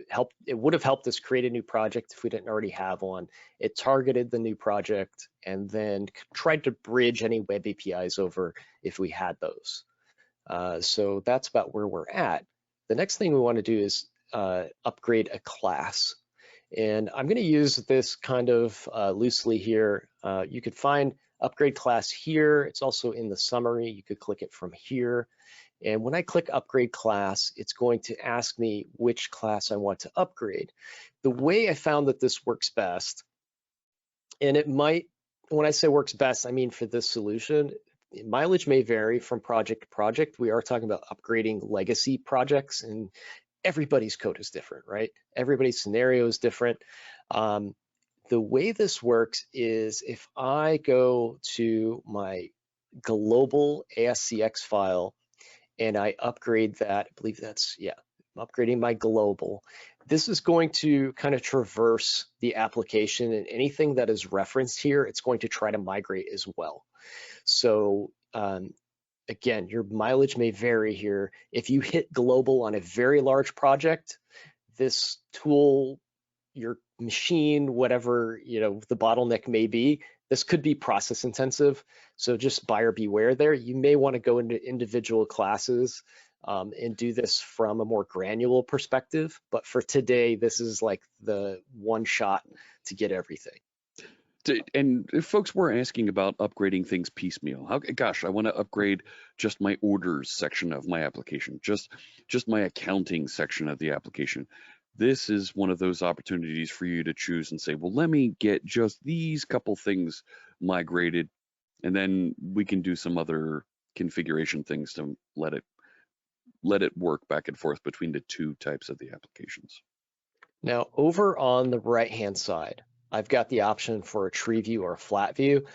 For me, it was easier just to look at this in a flat view than it was to try to dig through the entire tree for the application. And then because I know what I'm going into, you all are learning as we go here. I'm going to give you some advice on things that will not migrate properly. And these are due to breaking changes. It has nothing to do with the upgrade tool itself. So I'm going to expand classes here. And what I want you to do is anything that has system.web in it, those are going to go away. We're going to uncheck anything with system.web in it because anything that has system.web is not compatible with the newer versions of .NET. So this is a .NET framework only namespace. So system.web.ui, that all needs to be taken out. System web optimization, these things are not going to move forward. So you'll see things like bundle config. So bundling, script manager, web forms itself, those things do not migrate forward. So we're going to have to either rewrite or re-implement those in some way. So I'm going to go ahead and take all of those out. System.web.routing. So routing is handled different in Blazor than it is in web forms. So we're not going to bring those things forward. I'm just going to do a quick scan here, make sure I've got everything. There's another routing in here. What else do we have? So hosting environment, that's handled by ASP.NET again, and not applicable in the migration. And then there's some other additional pieces here. Log for .NET is just to make the workshop a little bit slimmer. There are logging capabilities in ASP.NET Core, but we're just not going to be able to get into all that today. So we'll take log4.NET out just to make the migration a little bit more palatable for a workshop. So I'm going to take those out as well. There's a question here from Eric about the upgrade analyzer. Are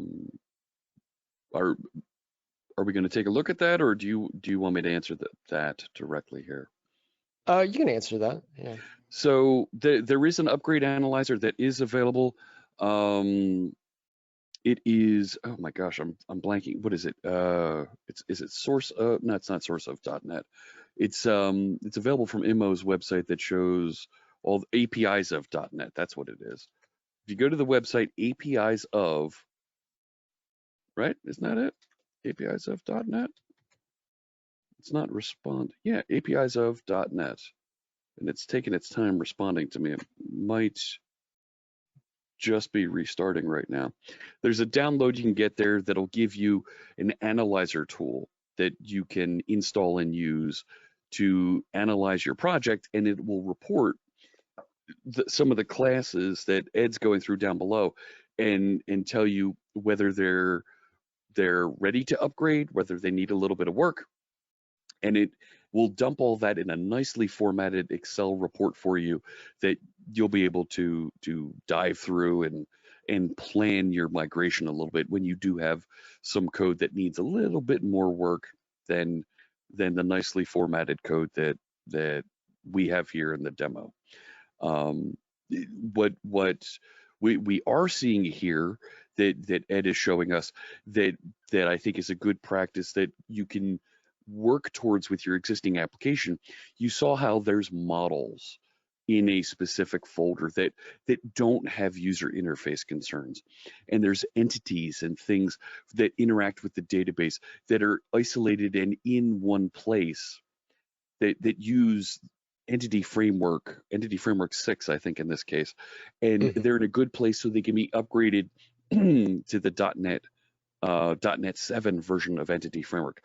Put those in one place, use those in separate class files, and it will help. That separation will help make your code more migratable, and the analyzer will report that for you better. That tool is the .NET Upgrade Planner, and you can download it from APIs of .NET. I'm going to share that link into chat for everybody to be able to check out and be able to get access to. Really helpful to show you the things that you need to check and uncheck in this box that Ed's working through when you do have a more complex project. Yeah, and again, it depends on what, when I clicked on class, I hit global the global file, and it pulled all the dependencies that are referenced in there, which is pretty much the entire application, right? So like I'm targeting, I did the boil of the ocean thing. I went for all of it. If you were to target just a class, you would not see such a graph. Like it would just be like whatever dependencies are in that one class. So I kind of went for the whole everything just so we could make it a workshop and get it done in a day. So there's some things you want to uncheck in here. I'm just kind of going along with my screenshots here to make sure I got all the right things. There is some decision making in this process though, and it's going to be different depending on your personal projects and what that project does and the code that you used. So I think that's good to go. We'll hit upgrade selection, and this is going to go ahead and migrate that code over. So it's going to go ahead and pull in some NuGet packages for things as well, and upgrade those NuGet packages. So we'll let that run for a moment.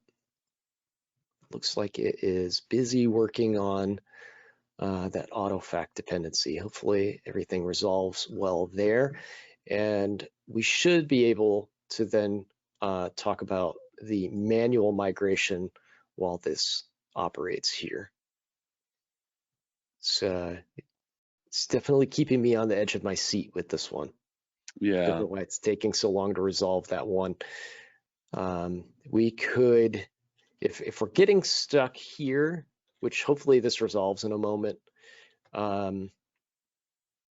what I might be able to do is just manually add those packages in a minute, but it should do them automatically. We'll let that time out or whatever it's going to do, and we'll talk a little bit about the manual steps here, and we'll get into them. So for the manual steps, these are going to be the things that don't have a one-to-one migration between .NET Core and .NET Framework. So I outline these kind of at the top here. There's no global ASX or ASX CS file. So we have to manually migrate things that might have occurred in that startup, and they belong in program.cs. So since there's no more global ASCX file, everything goes over to program.cs. Configuration has changed between ASP.NET Framework and ASP.NET Core. So the places that configuration takes place is generally in that program.cs file as well. So there may be some configuration related things that you need to set up in there. Dependency injection is included with ASP.NET Core. Third-party dependency injection packages can be used with it. So it's a very extensible DI system, but you need to manually configure those DI packages. So the upgrade assistant doesn't do any like reconfiguration of third-party tooling such as dependency injection. So while there may be compatible paths for these things, the migration tool doesn't have any way to like rewrite your code to make those things work. So you have to manually upgrade those bits. So Michelle is getting a warning that AutoFac Web 4.0 does not support .NET 7. Okay, and I think this may be part of the workshop where we go in and fix the AutoFac stuff. Mm-hmm. In this Microsoft ASP.NET web optimization, I don't know if I forgot to uncheck something or whatever, but this isn't going to move forward as well. This has to do with that bundling and minification stuff, which doesn't seem to be much of an issue these days. HTTP2 took care of a lot of the reasons that we did this to begin with. And then NPM tooling took care of the other part of the reason that we did this. So we used to bundle our JavaScript resources and other resources, so it resulted in one single payload.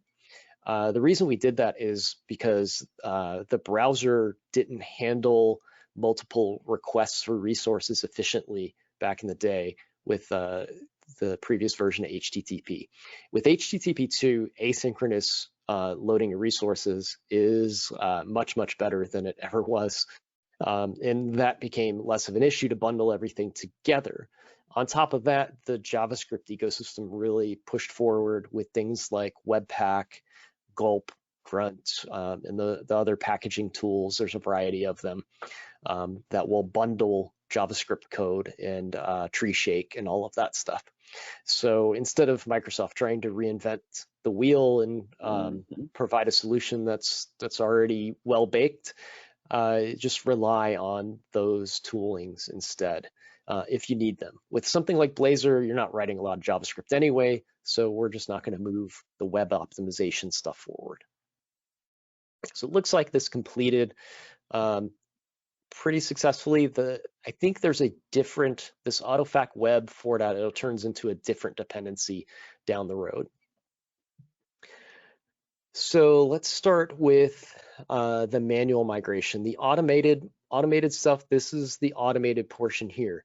We migrated 36 items here, and we had 2 warnings come up. So that's not too bad. I mean, it's not a big app, but it's decent size, and just to have 2 things not work sounds pretty good. All right, so this got us, this upgrade assistant got us as far as it can. Now we need to go through and do some manual work. And we need to migrate our global AXCS file to program.cs. So I just outlined a couple things in here that weren't compatible with ASP.NET Core. So this talks about routing and route tables. So let's go ahead and open up that global ASAXCS file. That's a mouthful, isn't it? Don't you love having to say that over and over again, Jeff? Let's see, we've got route config, route bundle. These are things that do not pertain to the new versions of .NET. Let's see here. We need to look at configure container. Web forms would normally use, in this application, use autofac, but dependency injection is included through Microsoft extensions, dependency injection, and we get an iService collection interface. So if we look at our program CS file in the new project, this is where our services get added to the service container. And if we look, this is the iService collection here. The zoom isn't going to let me do it without fading it out. But if you hover, you can see iService collection there. So that's being setting up our dependency injection. So we need to migrate the configure container code and rewrite it inside of program CS. So the original method looks like this. It's configure container. There's some configuration manager stuff that's not compatible, and we need to move this over to the program CS file. So let's see, what do we need to move first? Well, let's look over at the global ASCX file again. And these two methods here, we've got configure container. We'll jump down to that. We'll take the code here, and I believe we should be able to move that over here for now. And we'll just remove the method from it. And we're going to definitely get some underscoring here where things are not quite the same. So let's see. Builder is already defined in the scope. So let's go back where we're trying to use a variable that's already defined. We'll go ahead and just mark that out for now. Another thing that changed as part of this is the way that .NET handles configuration settings. So we used to use configuration manager app settings and grab in data from our web config file. So there should be a use mock data. There it is. There's a key, use mock data, use custom data in here. That does not move forward because, first of all, we don't have a web config file. And the way that we get our configuration settings is a different method call in .NET Core. Now, in .NET Core, we moved to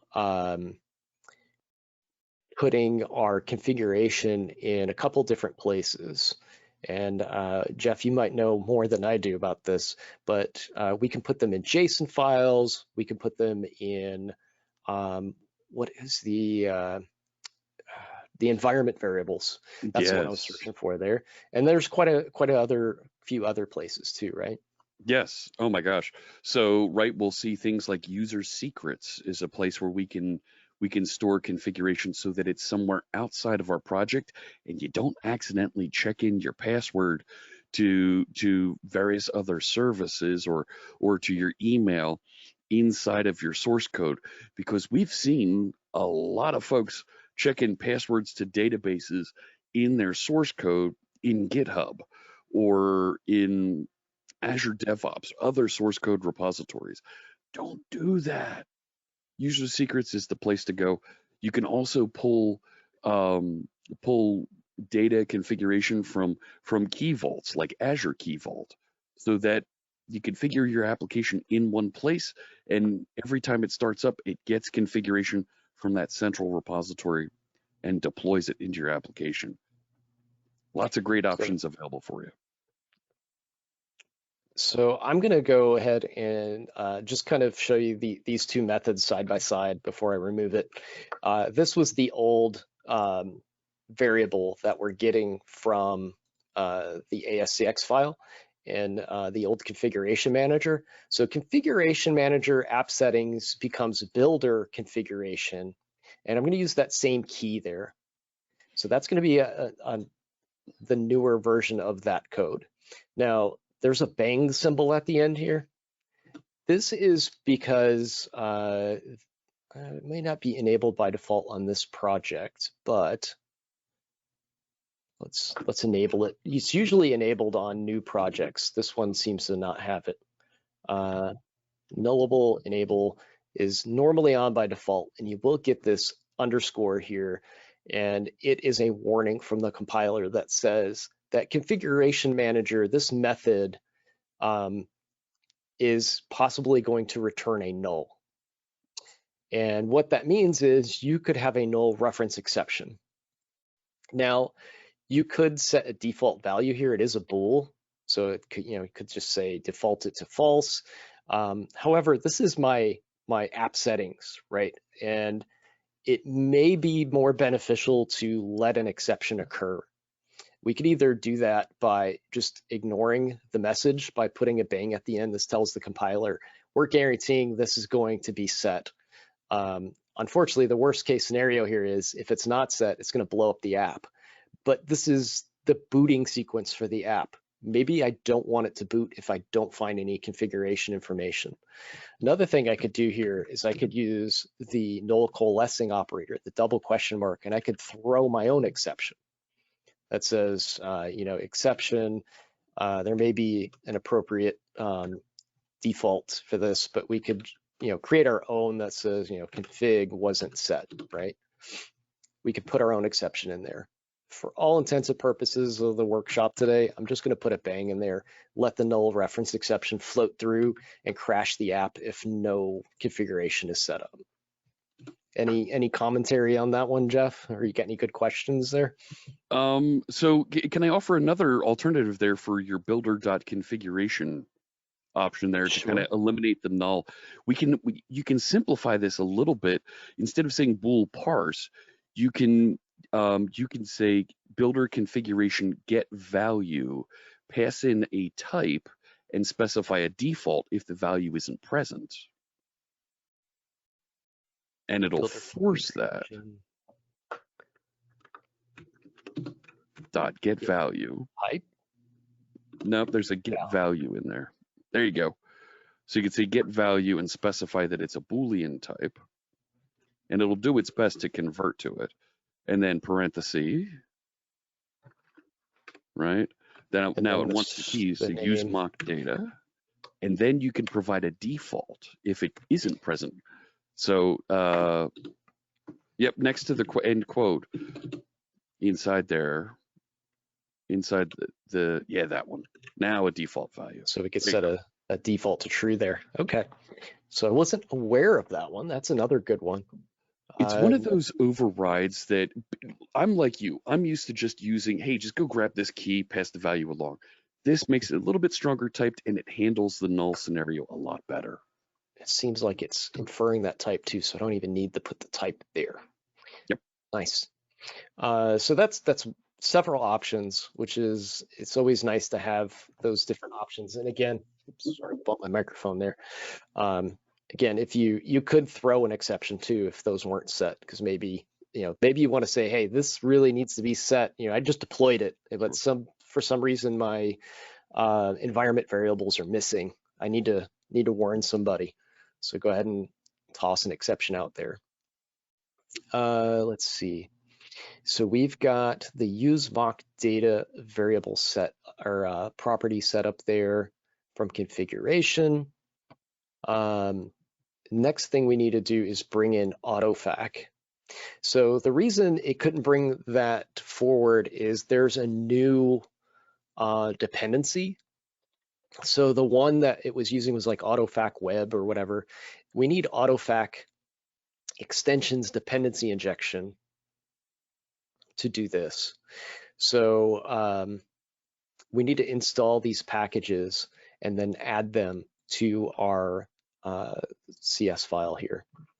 So I'm going to go ahead and add these up here. Notice I've got some underscores there. I need to go in and manage my NuGet packages. So I've got AutoFac here. I'm just going to check and make sure. And sometimes if you see package sources here, make sure you check all. I had the Telerik UI one there, or the Telerik source there, so it was missing some things. I'm going to go ahead and update to AutoFac. Looks like I accidentally brought log for dotnet with me. I'm going to go ahead and leave that one alone for now and hit apply. And then I also need to add, let's see if we get, do we get any IntelliSense tooling on this one? We don't. If they're official Microsoft libraries, sometimes you will get some help from Visual Studio asking you to just add the dependency directly from your code, which is nice. But we want to add AutoFac extensions dependency injection here, hit install. Particularly, you saw some of the packages have a star next to them. Those are validated packages. Those ones you'll see typically recommended as updates because we've validated, we have assurance that they're the correct version.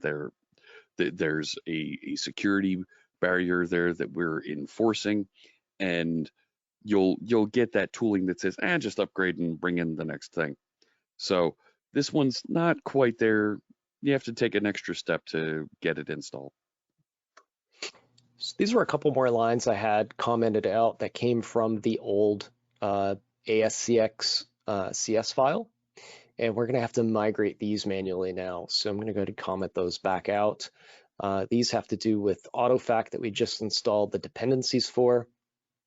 The way we add these to the container is going to be a little bit different.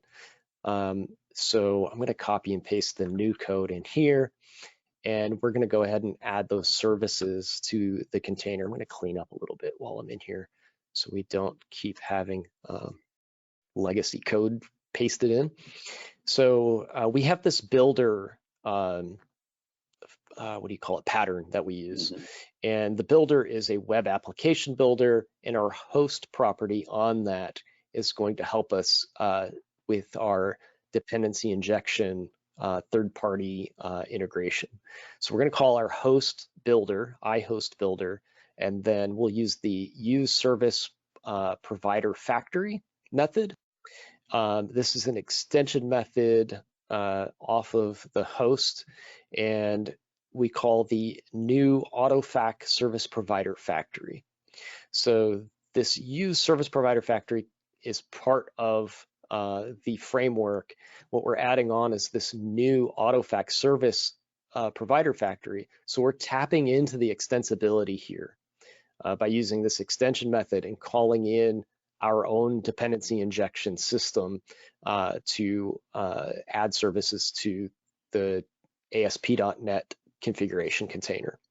Now, and then, there is a question that came in chat here from Pawan asking, well, why use AutoFac when .NET comes with a dependency injection capability by default? Mm-hmm. So good question. And really, you don't need to, but we already have all this configuration from AutoFac that we were using before. If you do want to continue using AutoFac and make use of that configuration, Ed's showing us the steps to move forward. So you're right, we can migrate and rewrite that a little bit so it does use the new default container if you'd like. What this is going to save me time with is if I look under the module section here, there's this application module CS, and I would have to manually then migrate everything that is in here, which doesn't seem like much. But again, this is a very simple application. So if I had a huge application that I'm migrating over, this may be several files, not many modules, and much more code per module. So this is just a shortcut more than anything. But you know, and some people love their AutoFac. I'm not going to say there's any reason to go away from AutoFac. If you love it, use it. Absolutely. It's only 40 lines in this one, but if it was 400 lines, 4,000 lines, Don't migrate. Just put I'd that rather shim in just write place. these 3 lines. So this actually, it comes out to about the same amount of code, but you can see some of the similarities here. Like it's not wildly different. We did kind of wrap it in a little bit of a factory method here, but we're still essentially calling this register module thing here. We're just doing it in a different place. So that line of code actually is identical. It's just located in a different spot. And then container.build actually gets called by the system. So we don't need to call that additionally because container build is getting internalized by this builder here. So we don't need that. And then the container provider, again, is part of .NET now, so we don't need that code.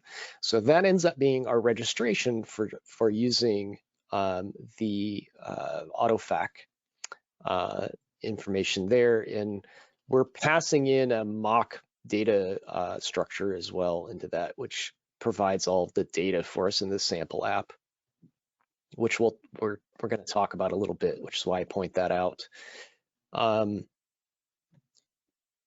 We need to migrate the database configuration to .NET Core. So I think I mentioned it in here that we're using EF6. This is again to make the migration go kind of quicker. There are benefits to moving to Entity Framework Core, which is the evolution of Entity Framework. You can run Entity Framework 6 from a .NET Core application, and I would recommend that being the baby step to get you there. Again, don't try to take on too many things while you're doing the migration if there's a middle ground of compatibility, right? So instead of migrating all of my code, all of my UI needs to be rewritten, and I'm going to go tackle all of my Entity Framework code too, when I have something that is going to work with both .NET Framework and .NET Core, I'm going to pick that middle ground. I may get like performance increases, things like that out of VF Core, but those can come later after I've got the app stable again and already migrated to .NET Core. Then I can go ahead and go, okay, now it's time to go back and see if we can migrate the Entity Framework portion of this, right? And you're going to see performance improvements by upgrading to the latest Entity Framework Core, but you're not going to be penalized by working with Entity Framework 6 with your .NET ASP.NET Core application. I've got a couple questions that have come in from chat. Do you mind if we pause and take a look as you paste that in? So Eric with a question: what will happen to my Telerik UI for ASP.NET Ajax code? Will that be converted to Blazor? No, it won't. There are similar components that are available in the Telerik Blazor toolkit that were in the Ajax toolkit that you'll be able to migrate and use instead. You will see we're going to have to do a bit of rewrite for the user interface to keep that in line. John asks a question here: should we update the namespaces that were migrated? Most of the namespaces should line up pretty well with the new location. It's not a problem to migrate them. I would recommend migrating them to eShop Blazor web forms from eShop legacy web forms. I think you're fine to upgrade them. All of your references should just flow and work. Finally, the last question we have here from Nicola. We have a web forms project that generates forms dynamically, creating web components from code behind and appending them to the page. That's pretty sophisticated stuff there, Nicola. Can we keep this same approach also in a Blazor server project? Yes, there are ways to build components on the fly and add them to the project. It's a little bit different process. You're absolutely going to have to rewrite that code, but you can use that same technique to dynamically add components into your user interface. All right.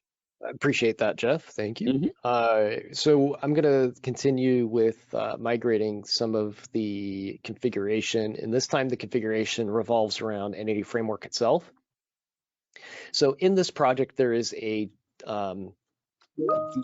catalog that gets initialized. What the initializer does here is it sets up the seed data for us, basically. Initialize the database, creates a table, all that sort of thing. That's possibly more to do with the fact that it's a demo app than anything. You may have database initializers on your apps. Again, these things seem to vary from project to project, but this is why this one has an initializer. It's setting this up so we can just run it and get going. We're going to go ahead and migrate this in. We need to bring in system.data.entity and bring in that database namespace. Let's see, app here is using infrastructure. No, that is not correct. That should be local variable app before it's declared. I'm missing something here. Let me backtrack a little bit.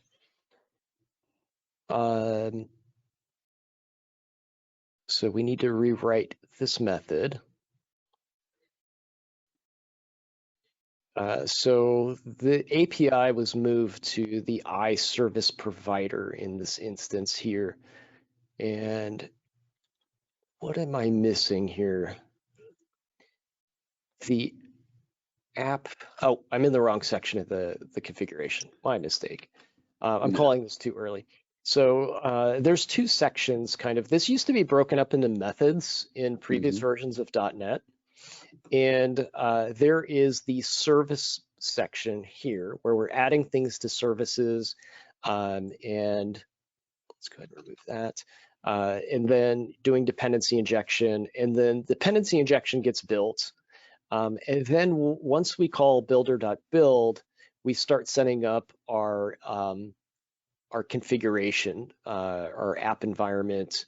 We're adding different, for lack of a better term, middleware to the pipeline here. And this is where this code needs to take place. So I need to move this down here. We're inspecting that variable that we got out of our configuration manager, and then we're going to call app.services get required service. So we're tapping back into dependency injection. Hence why we had to move it below the build sequence here. So I'm going to go ahead and bring in all the namespaces to make this work properly. Go ahead. Yeah, it's right. That line 32 is the division between the two halves. We're configuring all the services in AutoFac and in the application above, and below we're consuming and configuring the website and how it runs. So yeah, we need to actually, now that we have the services configured, here's the database that we're making available for the rest of the application. Yeah, so before this line, you could see it says web application. We hadn't built the web application yet. Dependency injection hadn't been completed. So this build is going to wrap all of that up and return us the web app back, which we can then call app.services and get the dependency injection bits back out, and then call methods on this DB catalog initializer. So we're going to call set initialization here, but we need to get it from dependency injection to use it. So that's what we're doing on that line. And that's slightly different than how it used to be done. So it was database set initializer. It's just kind of the way this is written just kind of gets flipped a little bit. So the API moved, but the API is still there. The database initializer now has to be set up for catalog DB. There are some breaking changes in here. Let's see, this is with pathing. So the way that paths are handled is slightly different from web forms to ASP.NET Core. So I need to go into that, set the catalog DB initializer, and we'll see some paths in here. Now these are SQL files that are under models, infrastructure, and then they're .sql files, and you see some underscoring in here as well. So there's some things that need to be manually migrated in here. So let's double check on this file real quick. So I want to make sure, so this is under models, infrastructure, and we don't have those files in here. So the migration assistant did not bring those files over. Now, I hope I wrote this in to the instructions here, but I may have left that out by mistake. So make sure that you copy these files over. So we're going to go up to our modules, models, infrastructure, and then there are several SQL files that we're going to manually copy and bring into this infrastructure folder here to make sure we have them. So that's the first thing we need to do, is just make sure they exist. Oh, here we go. Make sure to copy the files from the old project. So I did have a note in there. Thank you, past me. So we copy those first. And then, let's see, is this the new, let's just copy this block here. Is this the new version of it? Those look the same. Those look the same there. All right, we've copied the files. Maybe the difference is how we get those. So first thing is configuration manager is here again. So that's going to become an issue.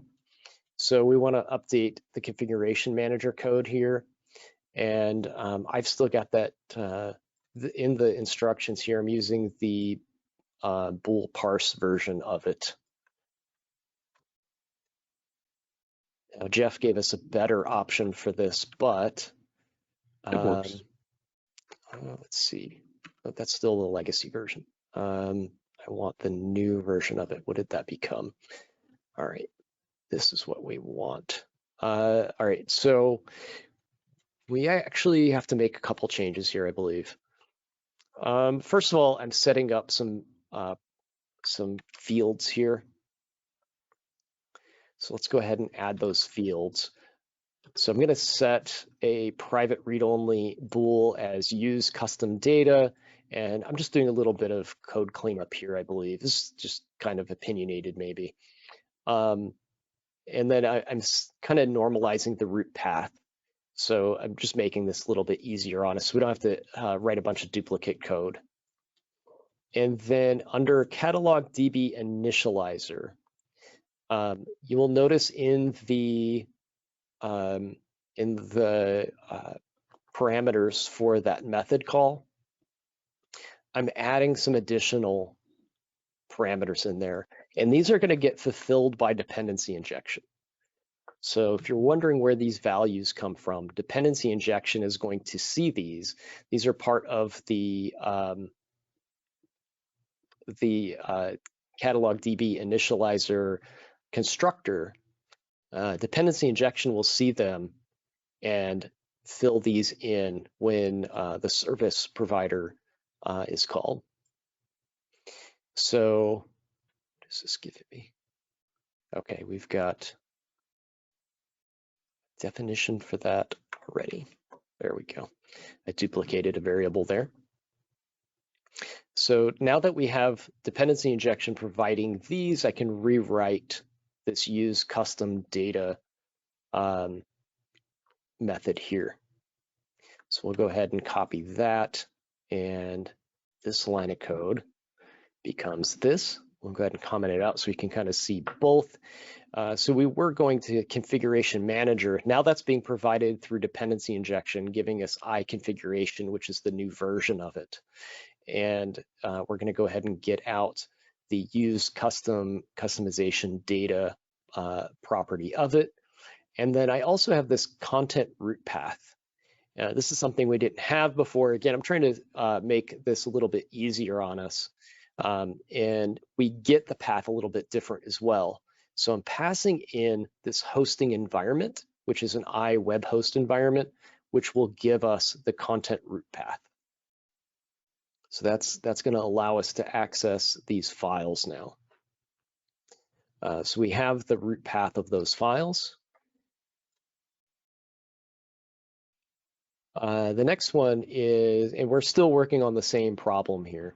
We're still patching up this catalog DB context initializer. So in catalog DB context, which is used by the initializer here, I want to jump over to catalog DB context. And inside of that, we need to add, update the constructor. And let's see here, we've got the I configuration parameter, and then we want to pass in the configuration or the connection string to the base constructor. So we'll just copy this out, kind of compare notes. So things are getting set up just a little bit differently in this app. So I'm going to pass in I configuration, and I'm going to get the connection string from the configuration here instead of hard coding it here. I believe I hit an issue with, even though it's still Entity Framework 6, there's something with dotnet Core that the DB context initialization was different between the old and new version, where it could not find the database just by the name. And this is the resolution for it, is I had to use configuration. So we'll call in, I don't want to generate type. Why am I getting generate type? You've got to, hang on, you need a space between I configuration and that's configuration. Thank you. See that there? Yeah, there you go. All right. Force Pair programming, another pair of eyes to help. Yes, that's why I invited you along, for one of many reasons. And I appreciate what you're doing in chat there too. I can see you answering questions. If there's any of those we should talk about, let's bring those up too. Just a couple of questions as you're going through the demo here. Folks are asking, hey, can you share the finished source code when we're done the workshop? I can do that. Yeah. And the final question that we have here is the content for the workshop on the edcharbonneau.com website, will that be around for a while after the workshop is completed? Yes, I'm going to keep it there. I may migrate that, for lack of a better term. I may move it to an additional area where we might have some video and stuff. So I'll expand upon it. And if I do that, I'll leave a forwarding link there to get to the new version of it. So the answer is yes overall. And Alper is saying the connection string is wrong. The string is missing an N letter. Can we go back to the code? Oh, that's a context. Oh, that's C-O-N. C-O-N. Oh, I'll have to fix that in the documentation. That's a good catch. Yeah. Thank you for that. All right, so there were some changes in there. So we've updated how that gets resolved. Then the next thing is we are getting things out of configuration that we have not configured. So again, everything has moved from this global ASAX file in web config down to the, let's get the right projects in here, down to, oh, I still have a global ASX file. We will delete that in a moment. App settings.json. So app settings.json is where our configuration will live now. So what we want to do is go ahead and move those configurations in here. So I'm going to add here, use mock data, use customization data, and our connection string for catalog DB context. Okay. So this is where all of those settings will go. If you're going to deploy this to a server, you might have these settings in your environment variables. So that means you could have an app setting, and there's actually two setting files here, app settings development.json. And if we had different settings for development, we could put them in here. And then the settings on the server could be a different database, for example. So locally, we might have a test server for our data. then when we deploy it, the environment variables point to a DB context that has a connection string for the live data. So the app settings, the way they're handled in .NET Core, is very robust. Helps you solve a lot of common issues with app deployment. So we've got our settings there now. We've patched up DB context. Database initializer, it looks like this using statement can go. System.web can go. We can just do this. We'll remove any unused statements in there. Global AS, AX, CS file, we need to delete from our Blazor server project. I believe in the instructions there, I was just kind of bouncing back and forth between the two files so we could see differences between the two. And then I think we move on to static assets next. Before you go there, John in chat is asking, can you go back to the catalog DB initializer there? I'm not sure what he's looking for. Oh, we've got a couple issues in here still. Did we not fix those? So we've got, yeah, a couple issues in here. Referencing Did we not hosting. cover those? Did we not cover them in here? Well, did I skip over them? Or did you remove a using statement that helps with one of those? No, I believe these are steps that we might have skipped. We either skipped them or I didn't cover them in here. So yeah, those might have gotten accidentally left out. So let's walk through those. We've got the new pathing. So the path is content root path, which gets set up. Let's see, where's this called? Get catalog files from type. It should be set to a global variable now. Content root path here. So we've got this available to. Right. So those places down below where it's trying to derive it. Yeah. Oops. Actually, just get rid of it. Yeah, we don't need it. We can get rid of that.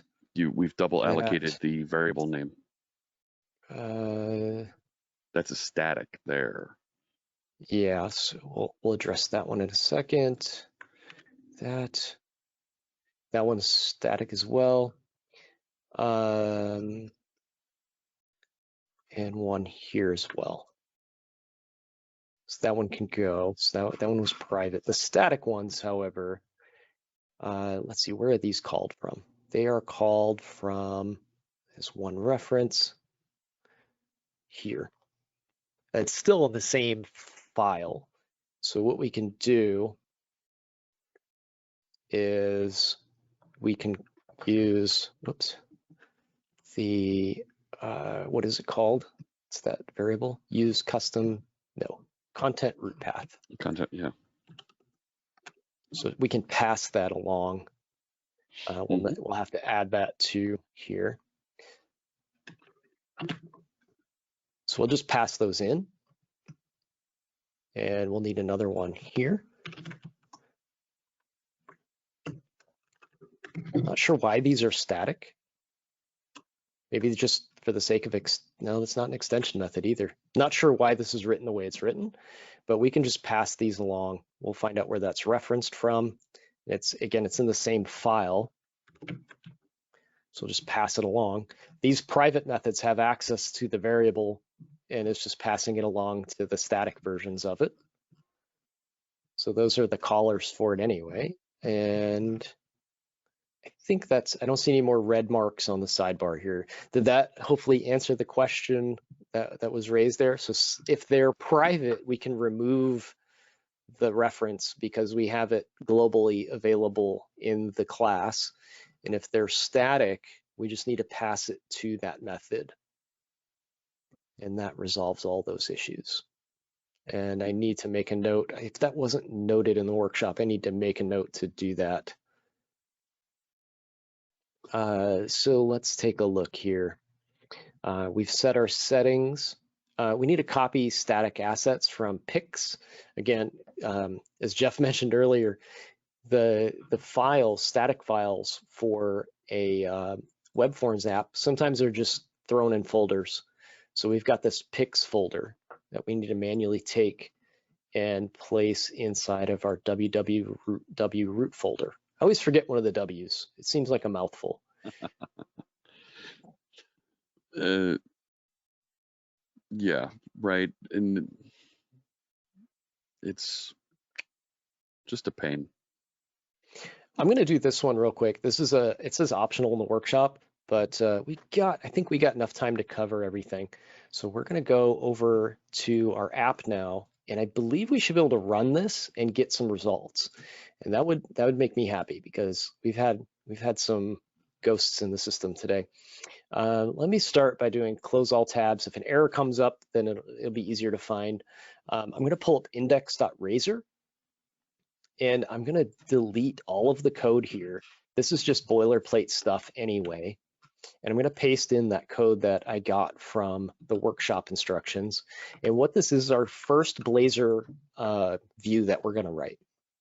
And this is just a simple check to see if the Blazor server application can inject the service catalog here, the catalog service, and then iterate over some items in it and display them out. So it's just a simple check to see if we can take data from the database, write it in a UI, so we can know that everything is communicating well, the app builds, configuration is correct. Without the configuration being correct, we won't have data on the screen. We'll have possibly exceptions or something along the way. So we've got a build going. It's the first time we've built since we migrated. So this is one of those scary moments, right? Here we go. Srinivasa in chat hasn't been able to follow all the changes you made there. So and the last bit there was just going through and making sure the content path, that pointer to a folder on disk, to make sure that carries through everywhere in the database configuration. We will, Ed said he will share the finished files here so that everybody can catch up and see what happened there in the catalog DB initializer. There we go. Boy, this thing is making me sweat today. Hey, there we go. All right, so it's not pretty, but it does confirm that we are migrated. This is why you need the Telerik components, because you don't want to put just text on the screen like that. Well, not only that, it's, do I want to handwrite a grid to do all of the things? And we're going to see some cool stuff here in just a second. Yeah. Do we want to touch any other questions here before we move on? Is Telerik a CMS? We do offer a CMS, but Telerik, in the context of what we're talking about today, Telerik is the Telerik UI for Blazor, which is UI components for the Blazor framework. Telerik or Progress, the parent company of the brand Telerik. We do have a Sitefinity CMS. We have Telerik reporting. We have all sorts of things. So check us out, telerik.com. See what other cool stuff we offer. Jeff, did you have any other questions you wanted to highlight? I've gone through most of them and marked them as complete. Folks picked up on that spelling mistake there. There's a question about, is this Blazor server or WebAssembly? I believe Blazor server we're using with this. Yes, we're on Blazor server right now. Yep. And there was a question way earlier about using Kendo controls and migrating from Kendo to Blazor. It's a little bit deeper than we're going to be able to cover here today. Yeah, just kind of off the top of my head, I'll just say if you're using Kendo UI, it depends. There's like so many flavors of that as well. I'm assuming you're probably using Kendo like UI for jQuery, and maybe you're writing that with some Razor views. And if that's the case, there's going to be some migration with the views and stuff. The Kendo code is going to stay the same because you're it's not .NET. So we're migrating strictly .NET stuff. So the view code, any CSHTML you have, might have some breaking changes in it due to the .NET migration. And hopefully the migration assistant will take you as far as it can there. The Kendo code, however, shouldn't change unless there's something that trickles down from those breaking changes, maybe some variables or something get changed. But other than that, I don't think there should be any issue there. As far as Blazor, though, you're not going to be able to turn those into Blazor views. As we'll see in a minute, we're rewriting all of the views for this application. So that does bring us to the end of the manual migration. And I'll try to go back and add those missing steps in here, but they were fairly straightforward. I don't want to say any of this is easy because it's not, but the gist of it was there's a global, I just want to touch on it one more time just so everybody can catch up. I think we're doing well on time here. It was in the catalog DB context initializer, was it? Yeah, catalog DB context initializer. We created this line 16 on my screen here, this private read-only string of content root path, which gets populated on initialization here, which is part of the migration because the pathing is different in the newer version of ASP.NET Core. So we have to get this from hosting environment, and we're going to go ahead and just bubble that up to a global field in catalog DB initializer. And then anywhere it was referenced, just delete the reference for it. And if it's still underscored in red, that means it's in a static method. And if it's in a static method, just need to pass it in to that method, and wherever the caller is for that method. It's really easy to find if you look under references here in Visual Studio, Jeff, let me ask you a question. I'm using Visual Studio Enterprise. Is this feature only in Enterprise? Do you know? I've used it for so long, I start forgetting which is which, but you can click here and just go to where it's being used and just add the variable there. The tooltip above it, I forget there's a name for that. I don't think it's available in the community edition. However, you can do the exact same thing by clicking on the variable name, and the keystroke is Shift F12, and it'll go find the places where it is referenced. There's also a find, under the find menu, there's an all references option there.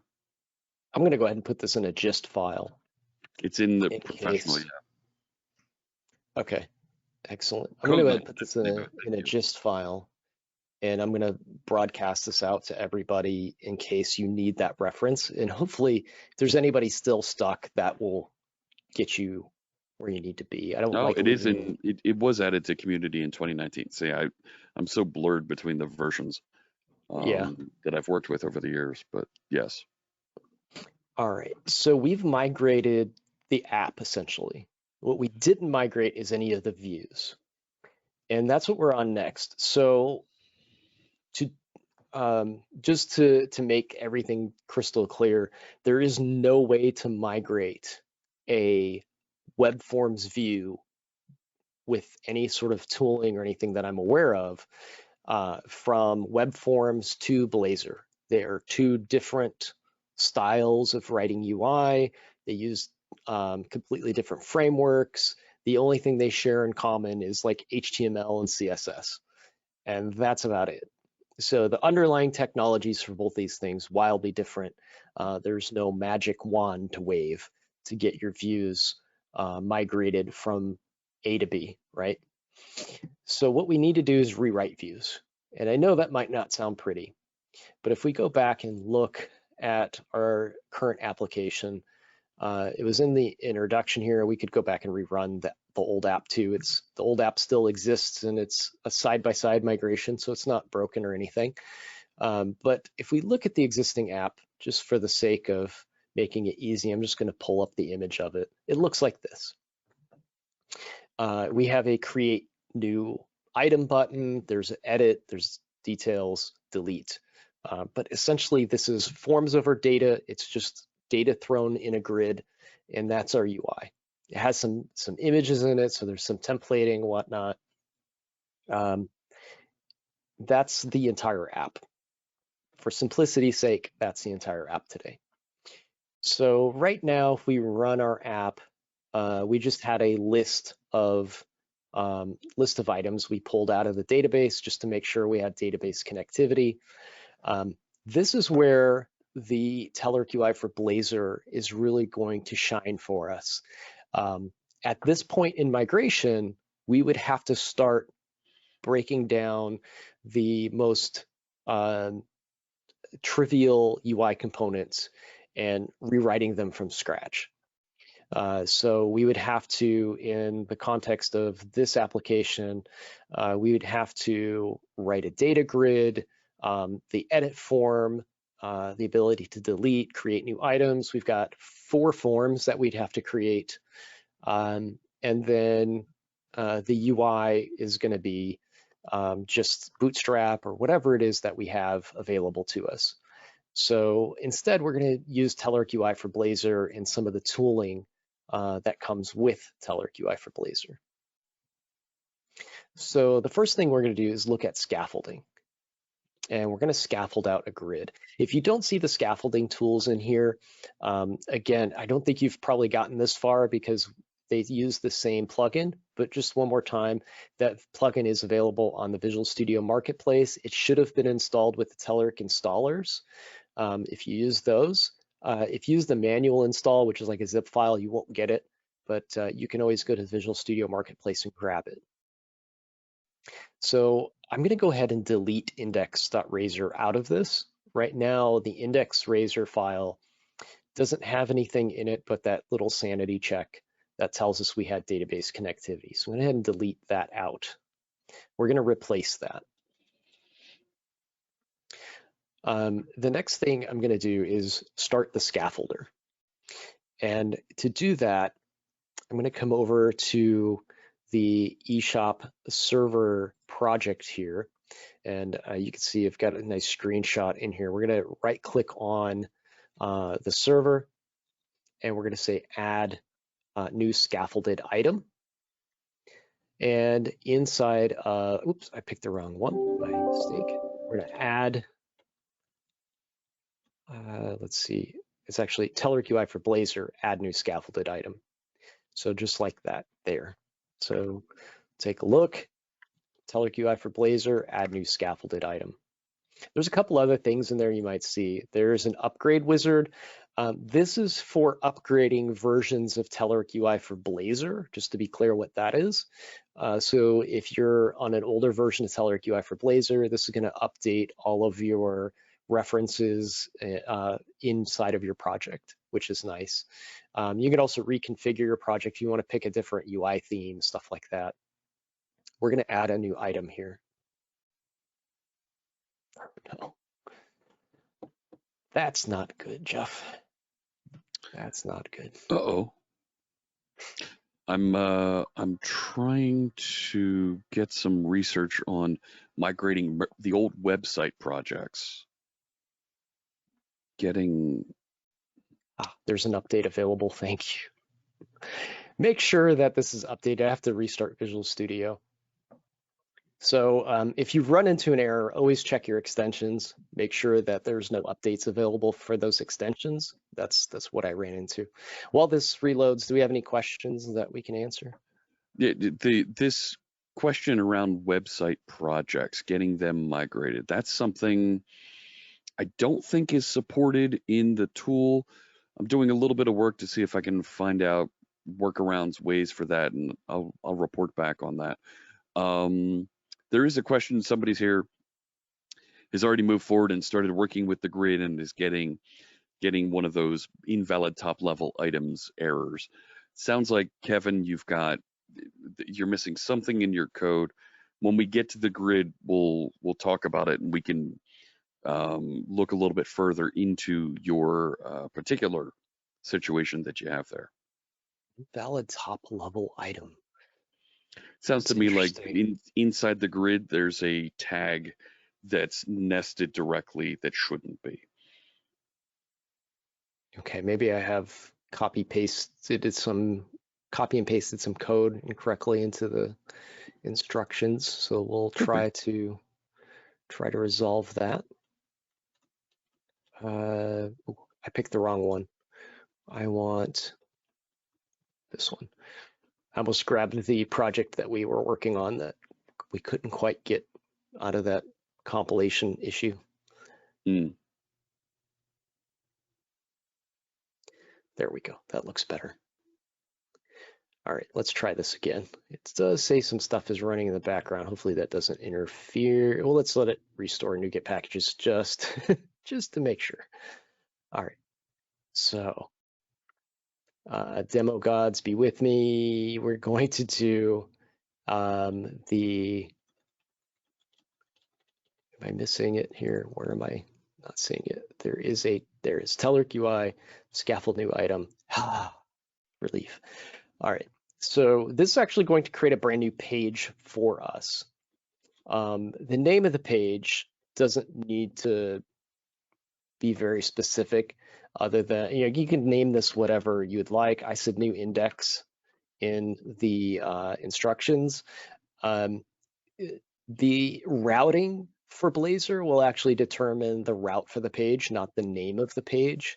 So you could name this anything you'd like and still route to it properly.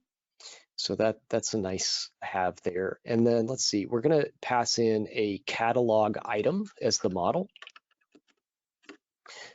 We don't want to mock the model because we have a proper model and data source. Let's see, selection mode, we're going to leave off. Edit mode inline. So we're going to do an editor in here. So you can click into a cell and it'll turn into a text box for you to be able to key in content. Yeah, that's so we've got a couple options there.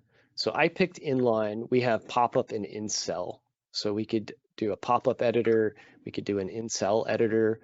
We have a service name in here as well. So we'll may have these listed down here a little bit easier. Get catalog, service name, iService catalog. So that's the service interface. The read method. So this actually comes off of the iService catalog, and that is get catalog items paginated. This was part of the project we migrated, this code here.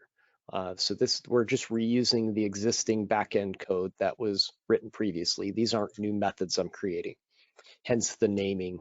I did not name that. Create catalog item goes here. Update catalog item is our update service method. Remove catalog item is the delete method. We don't have a web API name. Then we're going to check some nice features here. The Telerik grid has all of these wonderful features. Again, this is saving us from having to write any of this from scratch. Not only are we migrating, Jeff, this is really cool. Let's go to the screenshot one more time. If we look, not only are we migrating, we're adding features. We didn't have sorting, filtering, and all of that in our previous project. So we're actually gaining some ground. It's a checkbox on the component. Like, yeah, I want that. So paging, sorting. Let's see what other little gadgets we've turned on in here. Back to this page. Page, sort, resize, reorder. All of those we're going to turn on. Sort mode. I think I kept it single here, but you could change that to multiple if you wanted. Filter mode. Filter menu is one that I like. We'll take a look at those as well. We could enable grouping. It's just a little bit overkill for this. So we'll go ahead and do all of those, and then we'll hit finish. So we'll finish that. And here's our Telerik grid. All right, it's been scaffolded out for us. The page route says new index. I'm gonna go ahead and just delete that out. and leave this root path here. You'll notice that we're getting some underscores in here. We're trying to inject the iCatalog data service. We're simply missing a using statement. I can control click to get that control period to get that using statement in. We could also go to the imports, and I'm going to go ahead and do that. I'm going to copy this code block here. We'll remove that out. So we could put our using statements there. We could also go and globally define them here. So I'm going to go ahead and put them in here. I've got Telerik font icons, which we're going to make use of. Got our models and our services. So those are added, and that clears up all of those squigglies. Now we've got get catalog items paginated and some other things in here. So what's happening here is this is a kind of a migration issue. Blazor is written, and most modern .NET apps are written to be asynchronous these days, okay? The data services that came from our legacy application are not async. So by default, the scaffolding tool assumes, because most code these days is async, it just defaults to async. And there's no toggle or anything really. You don't run into this often enough. So we're just gonna kind of touch this up a little bit. So the scaffolder got us most of the way there.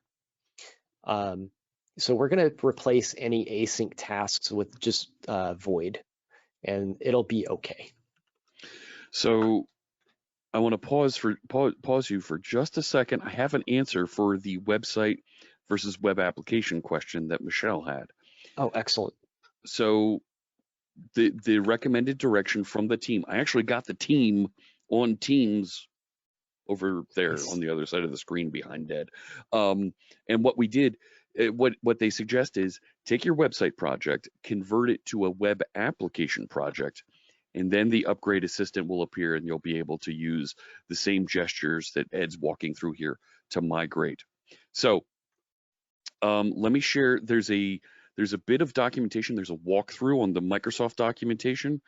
So I will share that link so that you can go through and get to a web application project and then do the upgrade. So thank you very much for the question. I hadn't thought that one all the way through, and now I know. So really appreciate it. Thank you. So again, just picking back up on the, and thank you for that. That's, it's great to have you here where you can reach out to the team like that and be able to provide that kind of real-time feedback. Thank you again. Mm-hmm. So just to retouch what I just did, again, Blazor is very asynchronous. So is Telerik UI for Blazor, and most modern .NET code is asynchronous these days. So the scaffolder assumed such. So I just went through and removed the asyncs off of there, and anywhere there's task, we're returning void. This is just going to get us patched in. You could go back later and fix these things to be asynchronous. Again, that's another migration step, to get you to the next step in your migration journey. But we're trying to get things working before we go that far. So this is going to get us to our at least a working application, and then we can address asynchronous data and stuff like that later. So the final thing is the scaffolder isn't aware of the parameters we pass to methods. So on the get catalog paginated, we just have to pass in the page and the page number and the amount of items per page. So 10 items per page on page 0, and then we'll call the toList method on that data property. And let's see what do we have next. I think that's it. I think we're pretty close there. If we run this, we should get a successful build and a successful running application. I don't know if we are low on energy today, but the compiler is very slow right now. It's like you throw on GoToWebinar or StreamYard or OBS, and the compiler's like, if any of these services running task delay, 2000. Running StreamYard on the same machine that I'm building on, no, it StreamYard does not like it at all. So I use two machines. So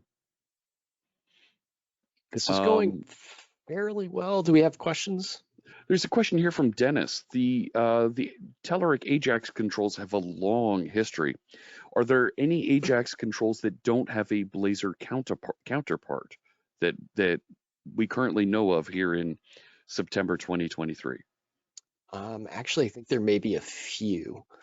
It looks like another question has a similar context to it. My web app is using the Telerik UI for ASP.NET. Will it migrate rad ribbon? I don't think the ribbon component is something that we have yet. But I think is there a menu bar or a toolbar that is in there, and you'll be able to get something similar? It's not the ribbon. Yeah. But you'll get so I think we've got about 90-something% of the items covered, and then the ribbon, it would probably be one of those things that is less popular among customers. So what would be ideal here is if you find a component that we don't have, please go to feedback.telerik.com and recommend that we add it. And then what will happen there is we can escalate that depending on how many people upvote it. So it lets us prioritize what components get released and when. So it's very helpful feedback if you can do that. Feedback.telerik.com, especially for that ribbon component. Like Jeff said, we do have things that are similar to the ribbon. Yeah, I see toolbar, menu. Yeah. Worst case is the support folks might recommend one of the newer components with options that will get it closest to the ribbon as possible. Yeah. So my app compiled, and it's not pretty, but it's data. It's in a grid. It's on my screen. So we're getting close to fully migrating this. And again, we did add some additional features we didn't have before.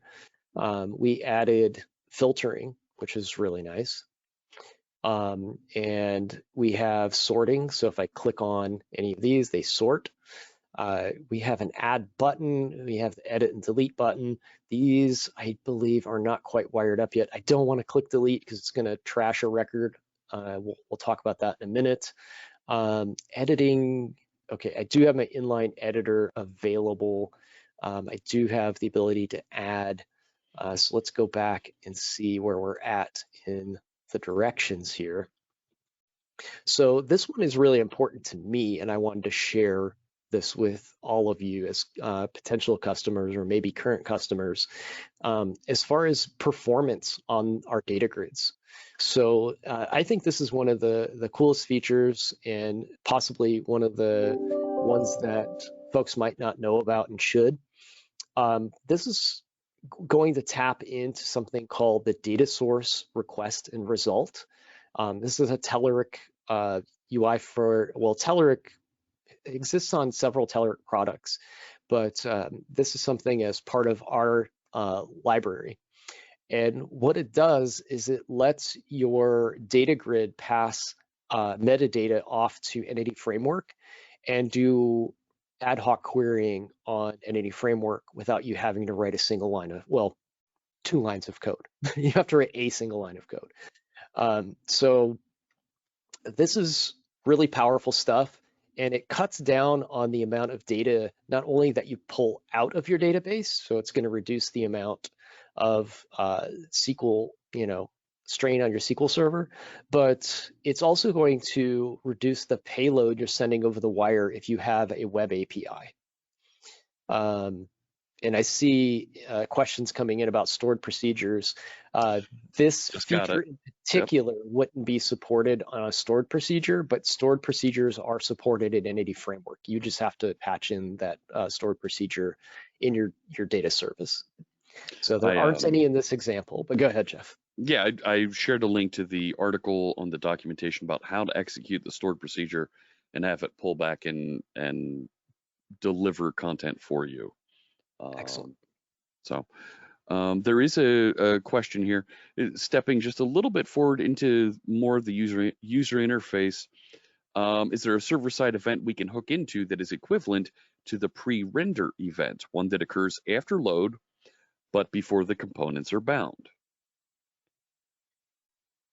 Funny you So should say that. there's several lifecycle methods. There is the onInitialized, which is before, see, this is going to be when the component is first rendering. And so you'll have two passes on this. If there's anything awaiting, you will render the component, the awaits will resolve, and then the component will re-render again. And then there's a lifecycle method that happens after that. That is on, after, or what is it? On, I always forget these. I always have to type them out. And if you already have it, go ahead, Jeff. Go ahead and do the override. There you go. On after render, and after parameters set is the other one. So yeah. So 3 events that happen, like Ed said, onInitialized is basically, oh, we're putting this component on the page, initialize it. Parameter set is when any routing configuration, any parameters that are being configured on your component are being specified. That can happen multiple times. And the last one, the one that I think it sounds like you're looking for, Joshua, is on after render. And that's the one Ed was saying is going to trigger multiple times. So as things get re-rendered on the page, that grid re-renders, filters stuff, well, on after render is going to trigger again. So you may want to only check that when it's been rendered the first time. Check that first render argument. And if it's the first time through, then take that action. Otherwise, you can do other things every time it gets re-rendered. You want to put some sort of indicator on the screen, go for it, that type of thing. But I hate to say it, Ed, but I'm just about out of time here today. I do need to depart. That's right. You had a flight, I think, to get to. So definitely appreciate you being here and providing, commentary and helping with the Q&A and all of that. We're gonna dig into this a little bit deeper and just freshen up our grid a bit. And absolutely, the hard stuff is done. Now we're making it look good, and you've got the great toolkit there that has all these things are going to just take it to the next level. I love this part, but I'll have to catch the recording. So thank you so much for having me. Man, with important things to do, we will see you soon. Have a safe flight. Alrighty. Take care, friends. Thank you. All right, folks. Thanks again for Jeff's helping out today, but I'm sticking around for at least one more hour. We're going to tidy this up a little bit. We have got our grid up on the screen. We're still missing some features here. If we look back, we've got some images and things. We still don't quite have the editing and CRUD operations totally complete. But I want to touch on something really quick before we get into those. And that is the feature I was mentioning that is, let's see here, the data source request. And we're going to rewrite one of our services to take advantage of this. So what I don't really like is this manual paginated method here. So I'm going to go over to the services folder, and this is all in the new project now because we're completely migrated. And in catalog services, I'm going to find this paginated method here. And if we look at it, we've got, we're keeping track of a total number of items, and we're manually doing paging in this. What I want to do is I have sorting and filtering and all of these capabilities now that are in addition to just paging and page size, and they can affect page size. If I filter, that could affect the number of items on my screen, affect the page size. It gets to be really hectic to keep up with all of these values. Instead, what I want to do is pass the metadata from the data grid to NAD framework and have it just query out the things that I want. And that's what this method is going to do. So in the instructions, we can copy paste this in. I have a task of data source result, and I'm going to get catalog items paginated, this time with a data source request object, which is going to be an override for this one. We could probably just remove this one if we wanted to. I'm going to go ahead and take that out. This query, much like this one, it includes the child values from the data source, but we also call this toDataSource results async method and pass in the request. This says, give me the metadata from the grid, give it to Entity Framework as something that Entity Framework understands so it can query the database and give me only the results that match the page, the filtering options, etc. That I need. And then we're going to pass that back as a data source result. So we'll save that. Note that we're getting back a data source result, which is different from a catalog item, but the data source result will contain our catalog items. We also need to implement this in our mock because the application has a mock as well. So we'll just go ahead and add this to the mock. Matter of fact, let me go back here real quick. And I'm trying to remember if I remove, yeah, I probably shouldn't remove this because I'm going to break an interface. I may go back and update that anyway, but I don't want to break my interface. We'll leave that on, and we will paste in a similar function for our mock. And in the mock, we're going to have a method that looks very similar. The only difference is it takes an in-memory data set and calls as queryable on it before passing in the data source result async method to it. Because it's not Entity Framework, it just needs to be iQueryable and it will still operate the same way. And then we need to update our catalog service to include the new method. So in our catalog service, it doesn't really matter where I put this, but I'm going to be a little organized here and just create it below the other get catalog items paginated method.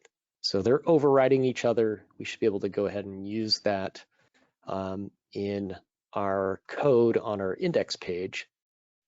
So now if I go over to the new index page, save all of these out, go to new index. Let's go ahead and close all the other tabs. And we're going to rewrite a little bit of this and tidy it up. Again, this was scaffolded code.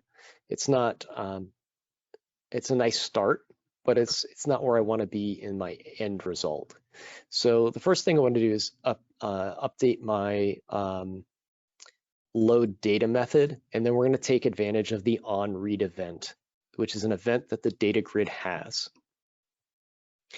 So we're going to copy this method out here, and we have load data. We're going to replace load data. Load data was initially taking data and calling in get catalog paginated, and this is our method that doesn't use the grid's metadata. So we'll replace that with this one. We may need to bring in some using statements here. So I'm just going to control click or control period on that and bring in a using statement for the Telerik data source namespace. And if we look here, we've got our data source result, and we're going to await the data service. We're going to call get catalogs paginated, and we're passing in the grid read event arguments. This is, again, getting the metadata from the grid and sending it off to our data service.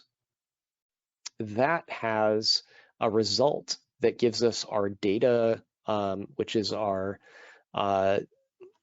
collection of catalog items and the total number of items. So we can update the pager in the data grid. Now notice our load data got broke in the process of doing that. So load data, the signature doesn't match anymore. It's expecting this grid read event args. And that's okay because we're going to tap into a method on the grid called the onRead event. So up in my Telerik grid here, I have data. Beneath that, really doesn't matter where I put this, but I'm gonna put it right underneath data. I'm gonna say on read, load data. And what that on read event will do is every time the grid triggers an event that requires it to reload data, such as like filtering or changing pages, it's going to call the on read event. Because the grid is now dictating when it wants data, it's more of a poll. The grid's saying, give me data. I don't need to explicitly go in and call the load data method. So this is nice. I get to clean up some code. So now I can delete those load events out of there, because if I add, update, or delete, the load data method is going to be called off of the read event. So removed all of the load data. And now I should be able to go back and run this. And when I run the application, it's still going to look exactly the same, but behind the scenes, the SQL is more efficient, and those features of sorting, filtering, and paging are all being done at the SQL side of the application. So we'll let that run. Again, it's been a little bit slow on the running side. The next thing we want to do is customize the grid a little bit, because the way it's displaying things now doesn't look like our end result. We want to have pictures of our items in the data grid, and maybe there's a couple of columns that are showing that we don't need. So we'll go back and make some tweaks there. This build is again taking a long time. We're just going to assume the grid works. The only change we made was how it fetches its data. So it looks identical to the way it did before. Let's do, let's see. We're going to do a template column next to address the image. So in grid columns, we're going to add a new grid column. So under grid columns, actually, I don't think I pointed this out yet as well. So currently, we have a feature enabled on the data grid that's making this really easy for us to just display a grid. This is the auto-generated columns feature. So it's set to true right now. So we don't need to define individual grid columns unless there is something custom that we want to do. So the auto-generated columns is currently set to true. We're going to add an additional column to the auto-generated set. And we're going to use the name of operator here to get the picture file name field from our data set and bind to that field. We're going to set the width to 130 pixels so it doesn't kind of blow out the data grid. And inside of that column, we're going to set up a template. So in the template, or in the column, inside of the component here, the grid column component, we're going to add a template property. And this is how templating works with Blazor, and specifically Telerik UI for Blazor. We are going to set up a template and write a little bit of Razor code inside, and anything that we put in here gets displayed inside of that column's cell. So inside here, we're going to get our currently bound catalog item. So that comes from the context variable. The context variable is part of the Blazor framework, and it is helping with data binding here. So the grid column has a context. That context in this scenario is a catalog item. So we'll simply just cast that off to a variable and say that is our item. And we will set the image source to the pics folder and pass in the picture's file name with a little string interpolation there. There's also a little style on here, again, to help it stay inside of that grid column and not get too big. And then we'll set an alt image as well for people that need the accessibility options there. All right, so that will give us our grid column with our images in it. Let's try doing a run without debugging. Maybe that will build a little bit faster. And while that builds, we'll try to talk about the next part here. Also take a look at chat here, make sure we don't have any new questions that have rolled in. Give me 1 second to kind of scan through this. Jeff was an extreme help today. Much appreciated having him here. Is there a server-side event we can hook into? Oh, we talked about that one already. All right, let's see if our app is up yet. We are still building. The build on Blazor, this is not indicative of the normal behavior for Blazor. This is really taking a while. I don't know what it is that it's getting hung up on every time it builds, but it's been pretty slow this afternoon. Let's look at, we're going to turn the auto-generated columns off on this next, just so we can further customize all of the columns. So the auto-generated columns, it's good timing. There's our picture. So we've got our picture template up. The auto column feature, it puts the edit buttons here. We also have a couple of columns maybe we don't want to display. We could control some of this with data annotations. There's other ways to manage this and still keep auto columns enabled. Just to show the full customization of a grid though, we're going to replace the auto columns feature here.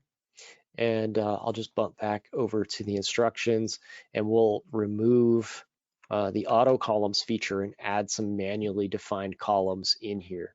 So we'll just add those in through copy and paste. I'll explain what each of those do. Before I do that, I'm going to take this auto grids feature and turn it to false. You could also remove that line, it will default to false. So these are just simple grid column names. These are setting up data binding with the field name. For deeply nested field names, we need to pass in a full string here with the fully qualified property name. So we've got on our catalog item, if we look at catalog item here, we've got some child objects here. So we've got catalog brand and catalog type. And those are deeply nested. So we have catalog item dot catalog brand dot brand, and then the same with type. And then the rest of these, we're customizing the title on some of them. And by default, the auto-generated columns do not put spaces between the names, but again, you can use data annotations to do that, or you can set the field up manually here as we've done. My old web forms application used session a lot. Session.request. What is the replacement for this in Blazor? Session state, is it? State management's handled completely different in Blazor. I'm trying to remember what session exactly did in web forms. It's been a while since I've written web forms. I might have to look that one up in a minute to give you a full answer. I'm not sure what the equivalent is. There's no session state anymore. State management is done through whatever implementation you would like. So it's kind of either grab a framework that's available, like there's a few of them, or you can just use dependency injection to inject state into your application, which is really easy to do. I would look into some of the Blazor workshops that are out there that show you how to do that. There's a free one at aka.ms/Blazor workshop. But I'll try to revisit that one in just a few minutes. See if we can finish the migration up on the views really quick first. So we have customized the title. We're going to go back and customize some of the display formatting. And what this will do is let us set things like money values, display formatting that you want to have for dates, times, etc.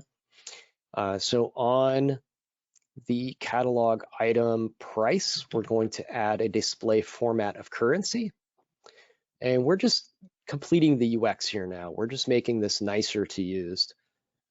It was used for cookies. Thank you, John, for responding to that. So session was used for cookies. Cookies aren't used as much anymore as they used to be. You can still use cookies through the JavaScript interop. You would have to write some JavaScript for it. There may be some NuGet packages that will do that without you having to write the JavaScript yourself. The thing that we use these days in place of cookies is local storage, which is an API that's on the browser. And there are NuGet packages that you can add your Blazor project to do that. So there's one I think called Blazor local storage.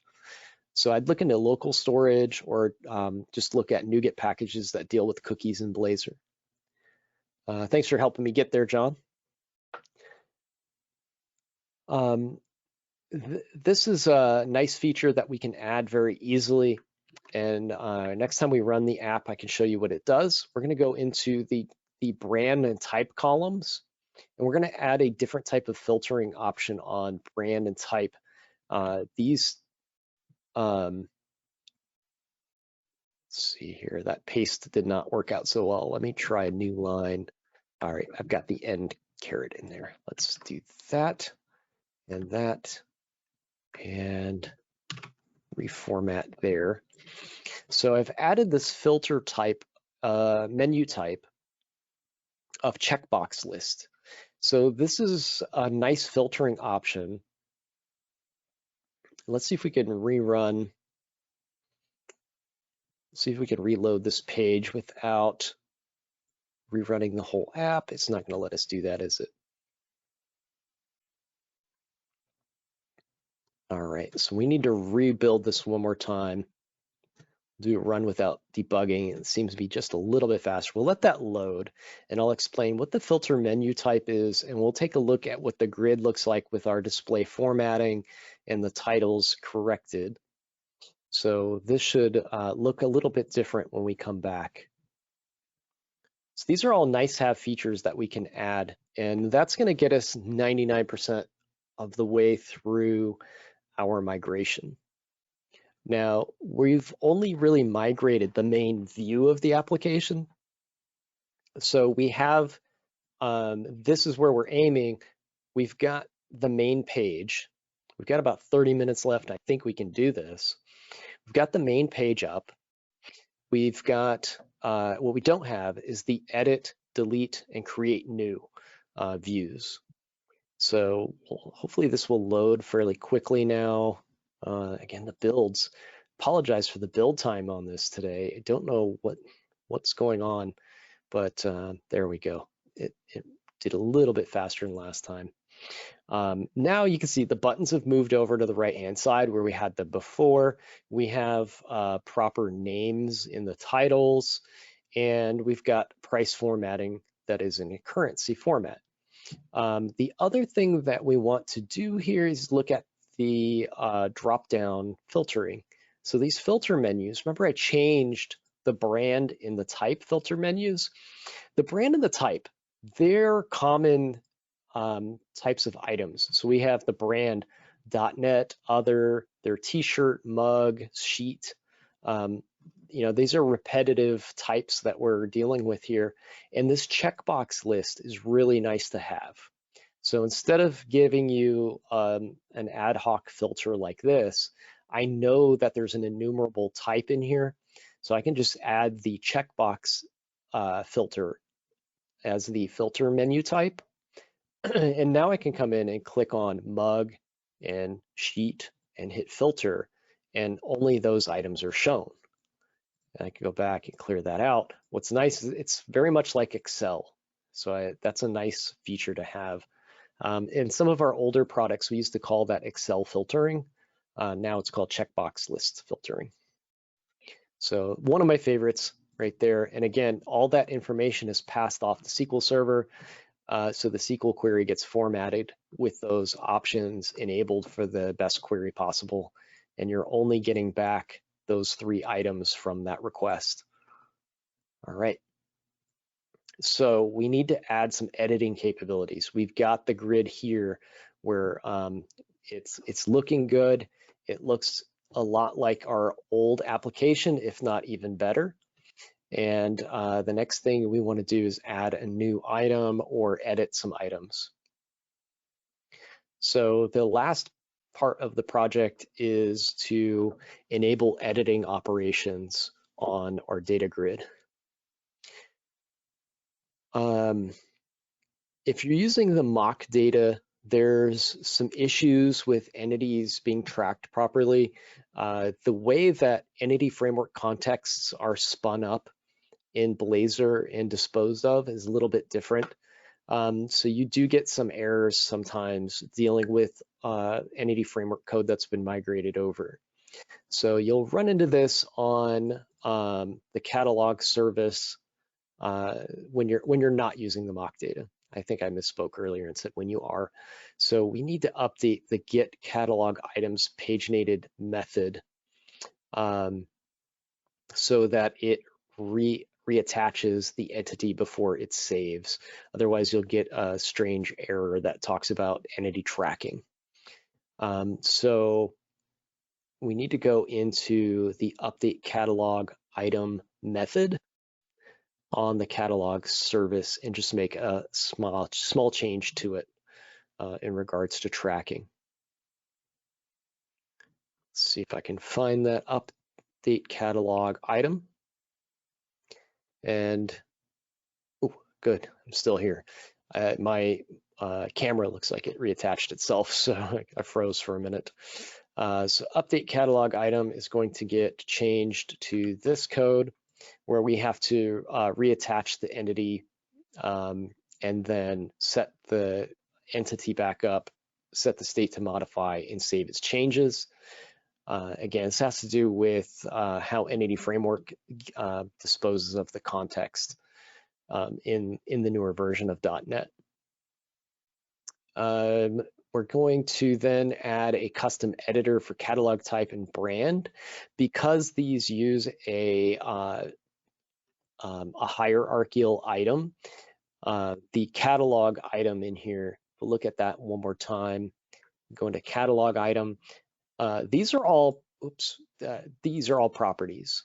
These are all direct properties of some sort of value type or instance type here. These, however, are class properties. They navigate off to a child item.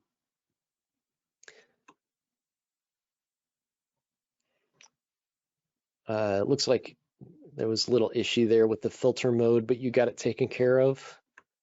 Let me know if you still need help with that. We'll try to revisit that.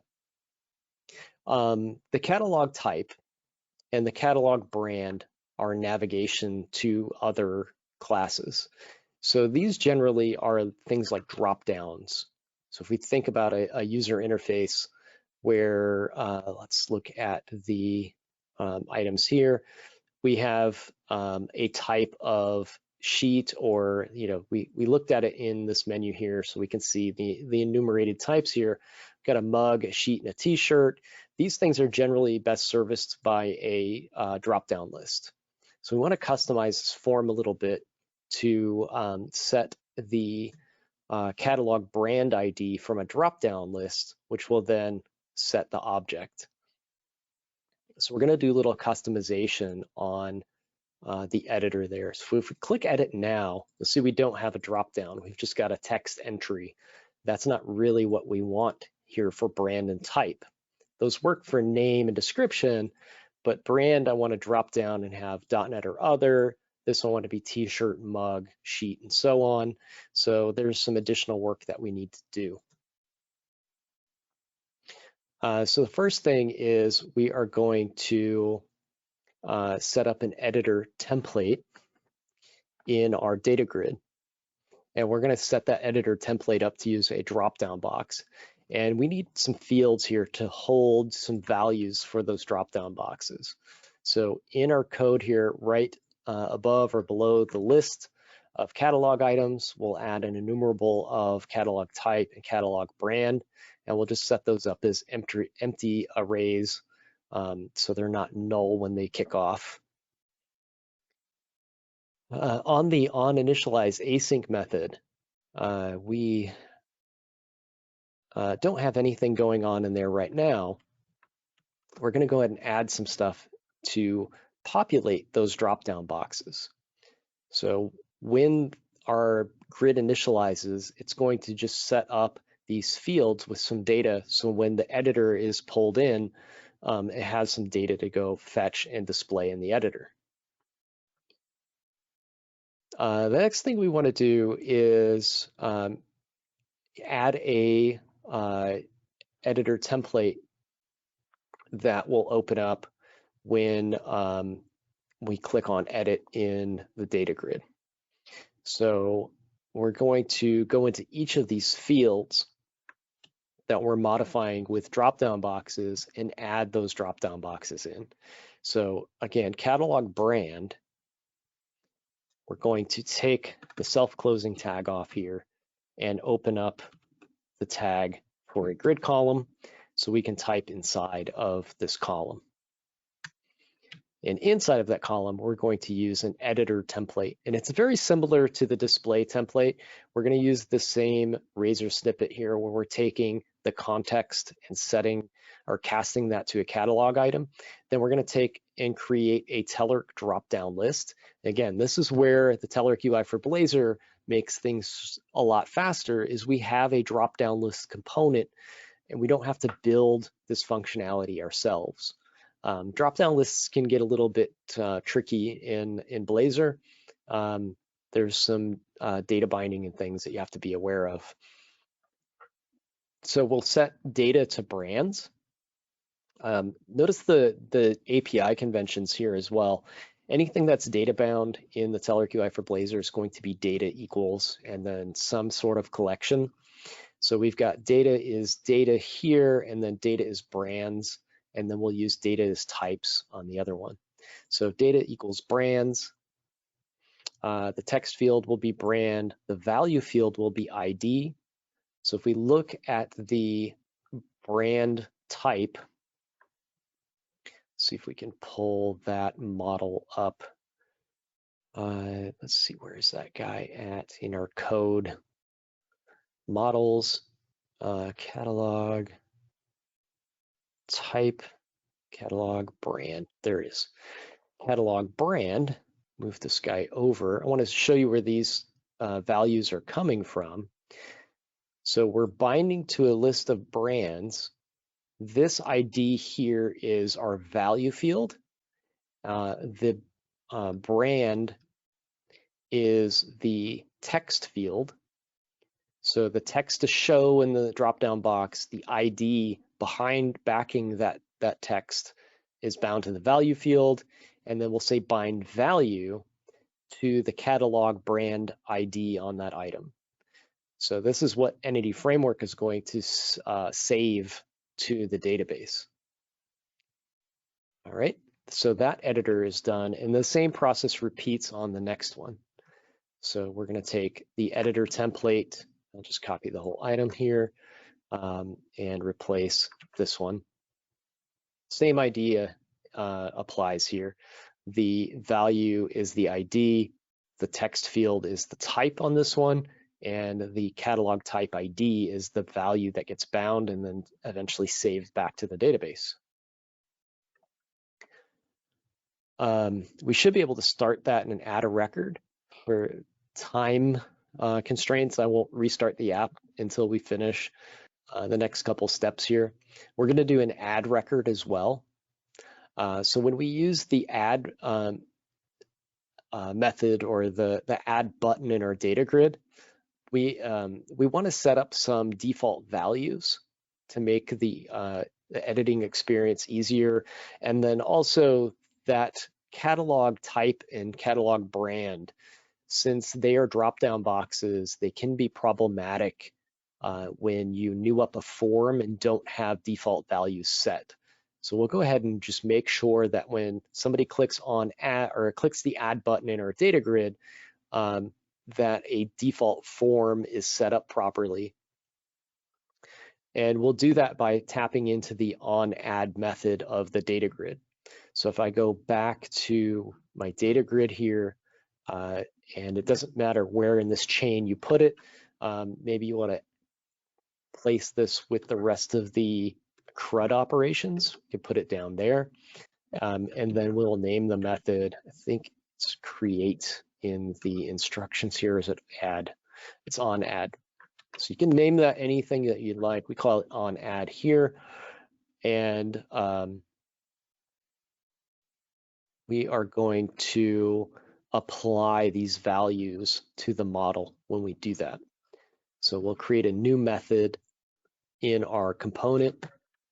And when we call on add, we're going to new up a catalog item. We're going to set the default values for that catalog item. For the drop-down boxes, we're just going to pick the first item off the collection and get the ID from it. The picture URI is empty string. Inside of this method, we could also cancel for some reason. We could do some kind of check in here. And if it's not suitable for editing for some reason, we could cancel the operation. So we do see in here, and I can point this out really quick. We have on add and on update, or sorry, on add and on create. For some reason, we call the add method here and then on add here as the delegates. This is a little confusing. So I'll explain what on add is versus on create. So on add fires when you click the add button. On create fires when you submit the new record that has been added. So this is setting up the form. This is submitting the form. So add sets up the form. So it's before it's been submitted. On create is the submission of the form. So that's the difference between those two. And now we should be able to run this successfully. The last thing that we want to do here is our delete functionality is a quick hard delete. So when we call on delete, we immediately delete the item. I like to have little safety in there, as most of you probably do with your users. And what I want to do is set the confirm delete option here to true. So I get a confirmation dialog, and you get that out of the box with Telerik UI for Blazor. So we'll just set it to true, and now we can avoid some accidental deletes from happening. So we'll go ahead and run this. We've done quite a bit of work. We added some functionality to make editing records better through adding drop-down boxes. So we customized the edit functionality. We customized the new record functionality. We customized the filtering capabilities to make it a little bit more user-friendly. And we've done it all in the context of just this data grid. We haven't had to write too much code here. Most of this was generated for us through the scaffolding tool. And in just a few minutes here, we've recreated the initial functionality of the application that looked like this. And one component, the one data grid component, replaced the need for these functions. So we never had to write a create view. We never had to write an edit view. We never had to write a delete view. We could write a details view, but it's frankly the same information that's shown here, a bit unnecessary. If you wanted to write that details view, it's very simple stuff with Razor in the Blazor component and data binding and stuff just easily allows you to display data on a form or on a page. So that's trivial, the details page. You would just pull a single item out of a database and just write it out to the screen. We've already done this in spades on this grid here. So we could rewrite the detail if we wanted to, but we've taken 4 things here. We've taken the data grid page, the editing page, the delete functionality, which had its own page on the other one, and the create page, and put that all into one functional data grid page. So we don't have to rewrite all of these things. So we've taken 4 things, combined them into one, scaffolded most of it, customized the rest with a couple tweaks here and there, And let's see, did we load the app up yet? Is this our new web server is running and listening? Looks like we're built. I'll know as soon as we hit the editor here. Yep, we have our drop downs. There's our drop down box. So we've got our custom editor here, and then we can create a new item. And then you can see it's untitled, which is my default value I gave it. It's selected Azure, which is the first item, mug, first item. We can tick up the price and we can save that out to the database. Notice that you don't see that record. It was sorted off to the end. There's our untitled. Now we have 2 pages of data as well. And that's it. That's our completed app. We migrated all of our backend code to .NET 7. We continued on with Entity Framework 6. We rewrote the 4 UI pages into one using the Telerik UI for Blazor data grid. And the scaffolder made short work of doing all of that.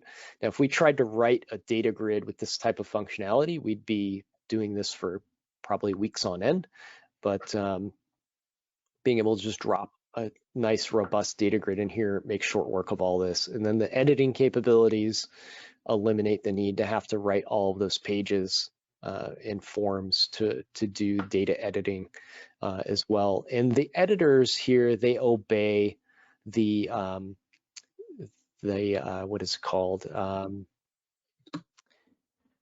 The editors have form validation built in as well. So I'm not sure if we have validators on that. Doesn't look like it. I don't know if we have what has validation on it, but these do obey validation. So the validation is included on this as well.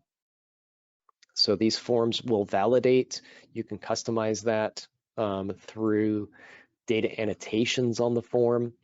So if we look at the models on that, you can see any validation that is applied. I think we've got catalog item is our, yep. So let's see, we've got a range on that one for currency. We can't have a negative number for currency. We could try validating that. Let's see if we can -5. No, it wouldn't even let us type a oh, there it goes, negative value there. You can see it's validating. We can't save that record. So there's validation being used inside of that editor as well. So there are data annotations here are being applied to that editor, even though it's inside of our data grid. So validation is covered.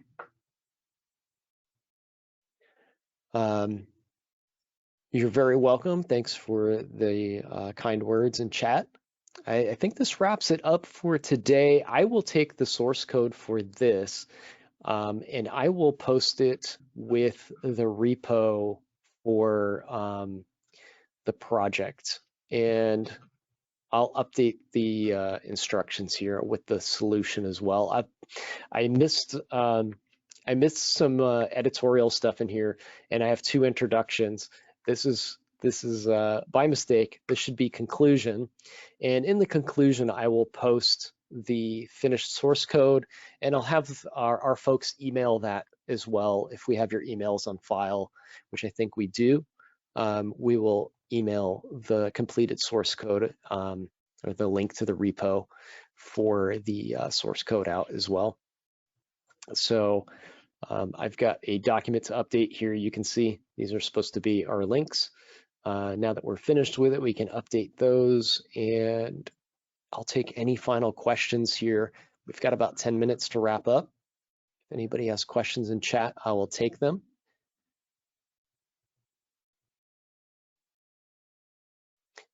Somebody's having issues with edit mode. Any idea why I click on edit and the edit mode is not applied to the row?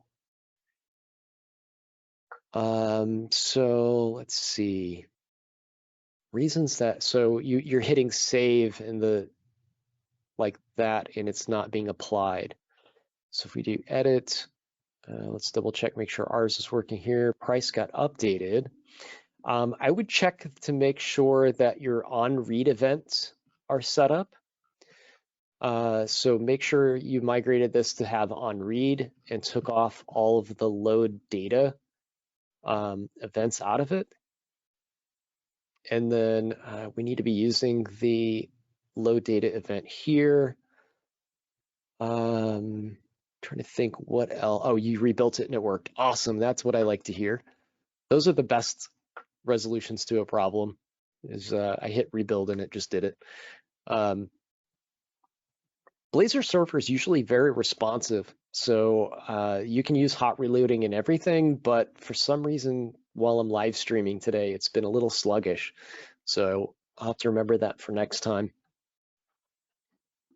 Let's see, were there any other questions I didn't get to revisit that we said we would get back to earlier about maybe the migration,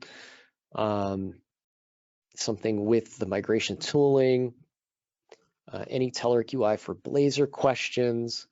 Another thing that I'll mention while we wait for questions to come into chat is if you want to try things out without installing too many tools or firing up too many projects, we have something called blazorrepl.telerik.com. This is a free tool. Even if your trial expires, you can always come back here, try things out again without having to install anything. blazorrepl.telerik.com. I'll broadcast this out to chat. Basically, you can write small apps in here, simple component examples, run them live in the browser. This gives you a nice place to play around with Blazor without taking on any dependencies on your machine or anything. If you have your free account still, and again, even if it expires, even if your license expires, this tool will not stop working for you. And you can come in and save your snippets that you've created here and share them with people online. I have this cool component that has some animated planets that I created. And there's this planet.razor component in here. And I can just share this through the UI up here and pass out a link to people so you can pull that up and look at it. So blazorrepl.telerik.com, there's that planet demo if you want to take a look at it. Let's see, if I have time, can I add a control to show the validation error message? Validation error message, I don't believe comes up in the inline editor. Let's see what happens again if I try to drop a negative price in here, because there is a message. I don't believe it shows up directly in the editor. It shows up in a pop-up on the editor, which I can't zoom into, but there you go. There's, for the inline editor, there's no space for it, so it shows up in a tooltip. That message itself comes from the annotation here. You see error message equals, the price field must be positive with 2 decimals. So it pulls that into here. And then we could try this. I haven't tested this yet, but we could always try turning on. Can switch our inline editor to a pop-up editor. This might take a second to rebuild again. The pop-up editor might be more suitable for whatever it is you're working on for your users. So everybody has a different opinion of how they want to handle their edit modes. There's also an in-cell edit mode that lets you tab from field to field in there as well. So there's 3 edit modes for the form that's inside of the data grid. We'll give that a second to reload. Also, any of these components that you want to check out, not only can you drop them into the Blazor REPL, but if you want to see some more integrated demos, if you go to demos.telerik.com, you can see individual demos of like our data grid and some other things. And you can drop those directly into the Telerik REPL right here through this link. So you can jump back and forth through the Telerik REPL there and edit some of these demos in real time. The form component that is used within the data grid itself is available as well. This is one of my favorite things about Blazor that we couldn't do in JavaScript. And the form also has that auto-generated feature. So if you have some rather simple forms that are that don't have any hierarchy to them, they're just a flat input of some dates, strings, integers, those sort of things.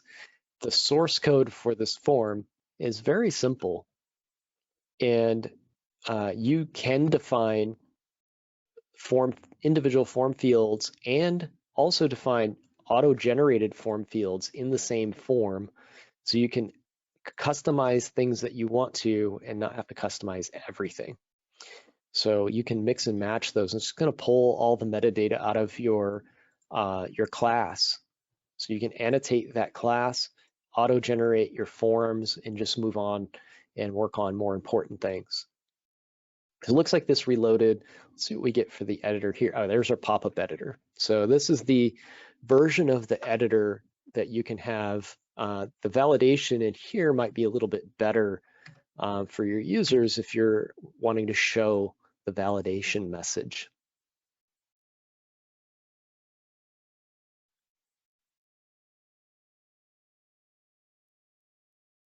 You could probably take the validation messages and output them somewhere else on the grid if you want, or on the page that the grid is on. By default, though, it just displays it right on the field there. I think it will, I thought this would highlight that one as well, but you get them in the summary up here. So you can move the summary component around. They have to exist, I believe, in the context of the form. So I don't know if you could place it on the outside of the grid there. But if you change over to an edit form, you get it. And if you wanted to move this to its own page, similar to the way the old app did, you could scaffold out a form or use the auto-generated form functionality. And that's very easy too. All right, folks, it has been fantastic having you all come out and do the workshop along with me. Hopefully it went well on your end. Hopefully you hit fewer errors than I did on mine. It seems like the ghosts in the machine today were out to get me. And we did manage to finish on time, so that's great. I'm happy about that.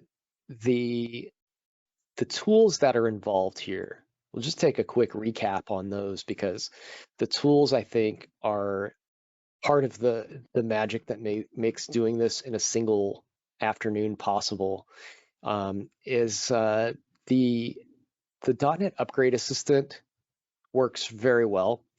So check that out. Make sure you give any feedback to the .NET team on the .NET Upgrade Assistant so they can make it even better.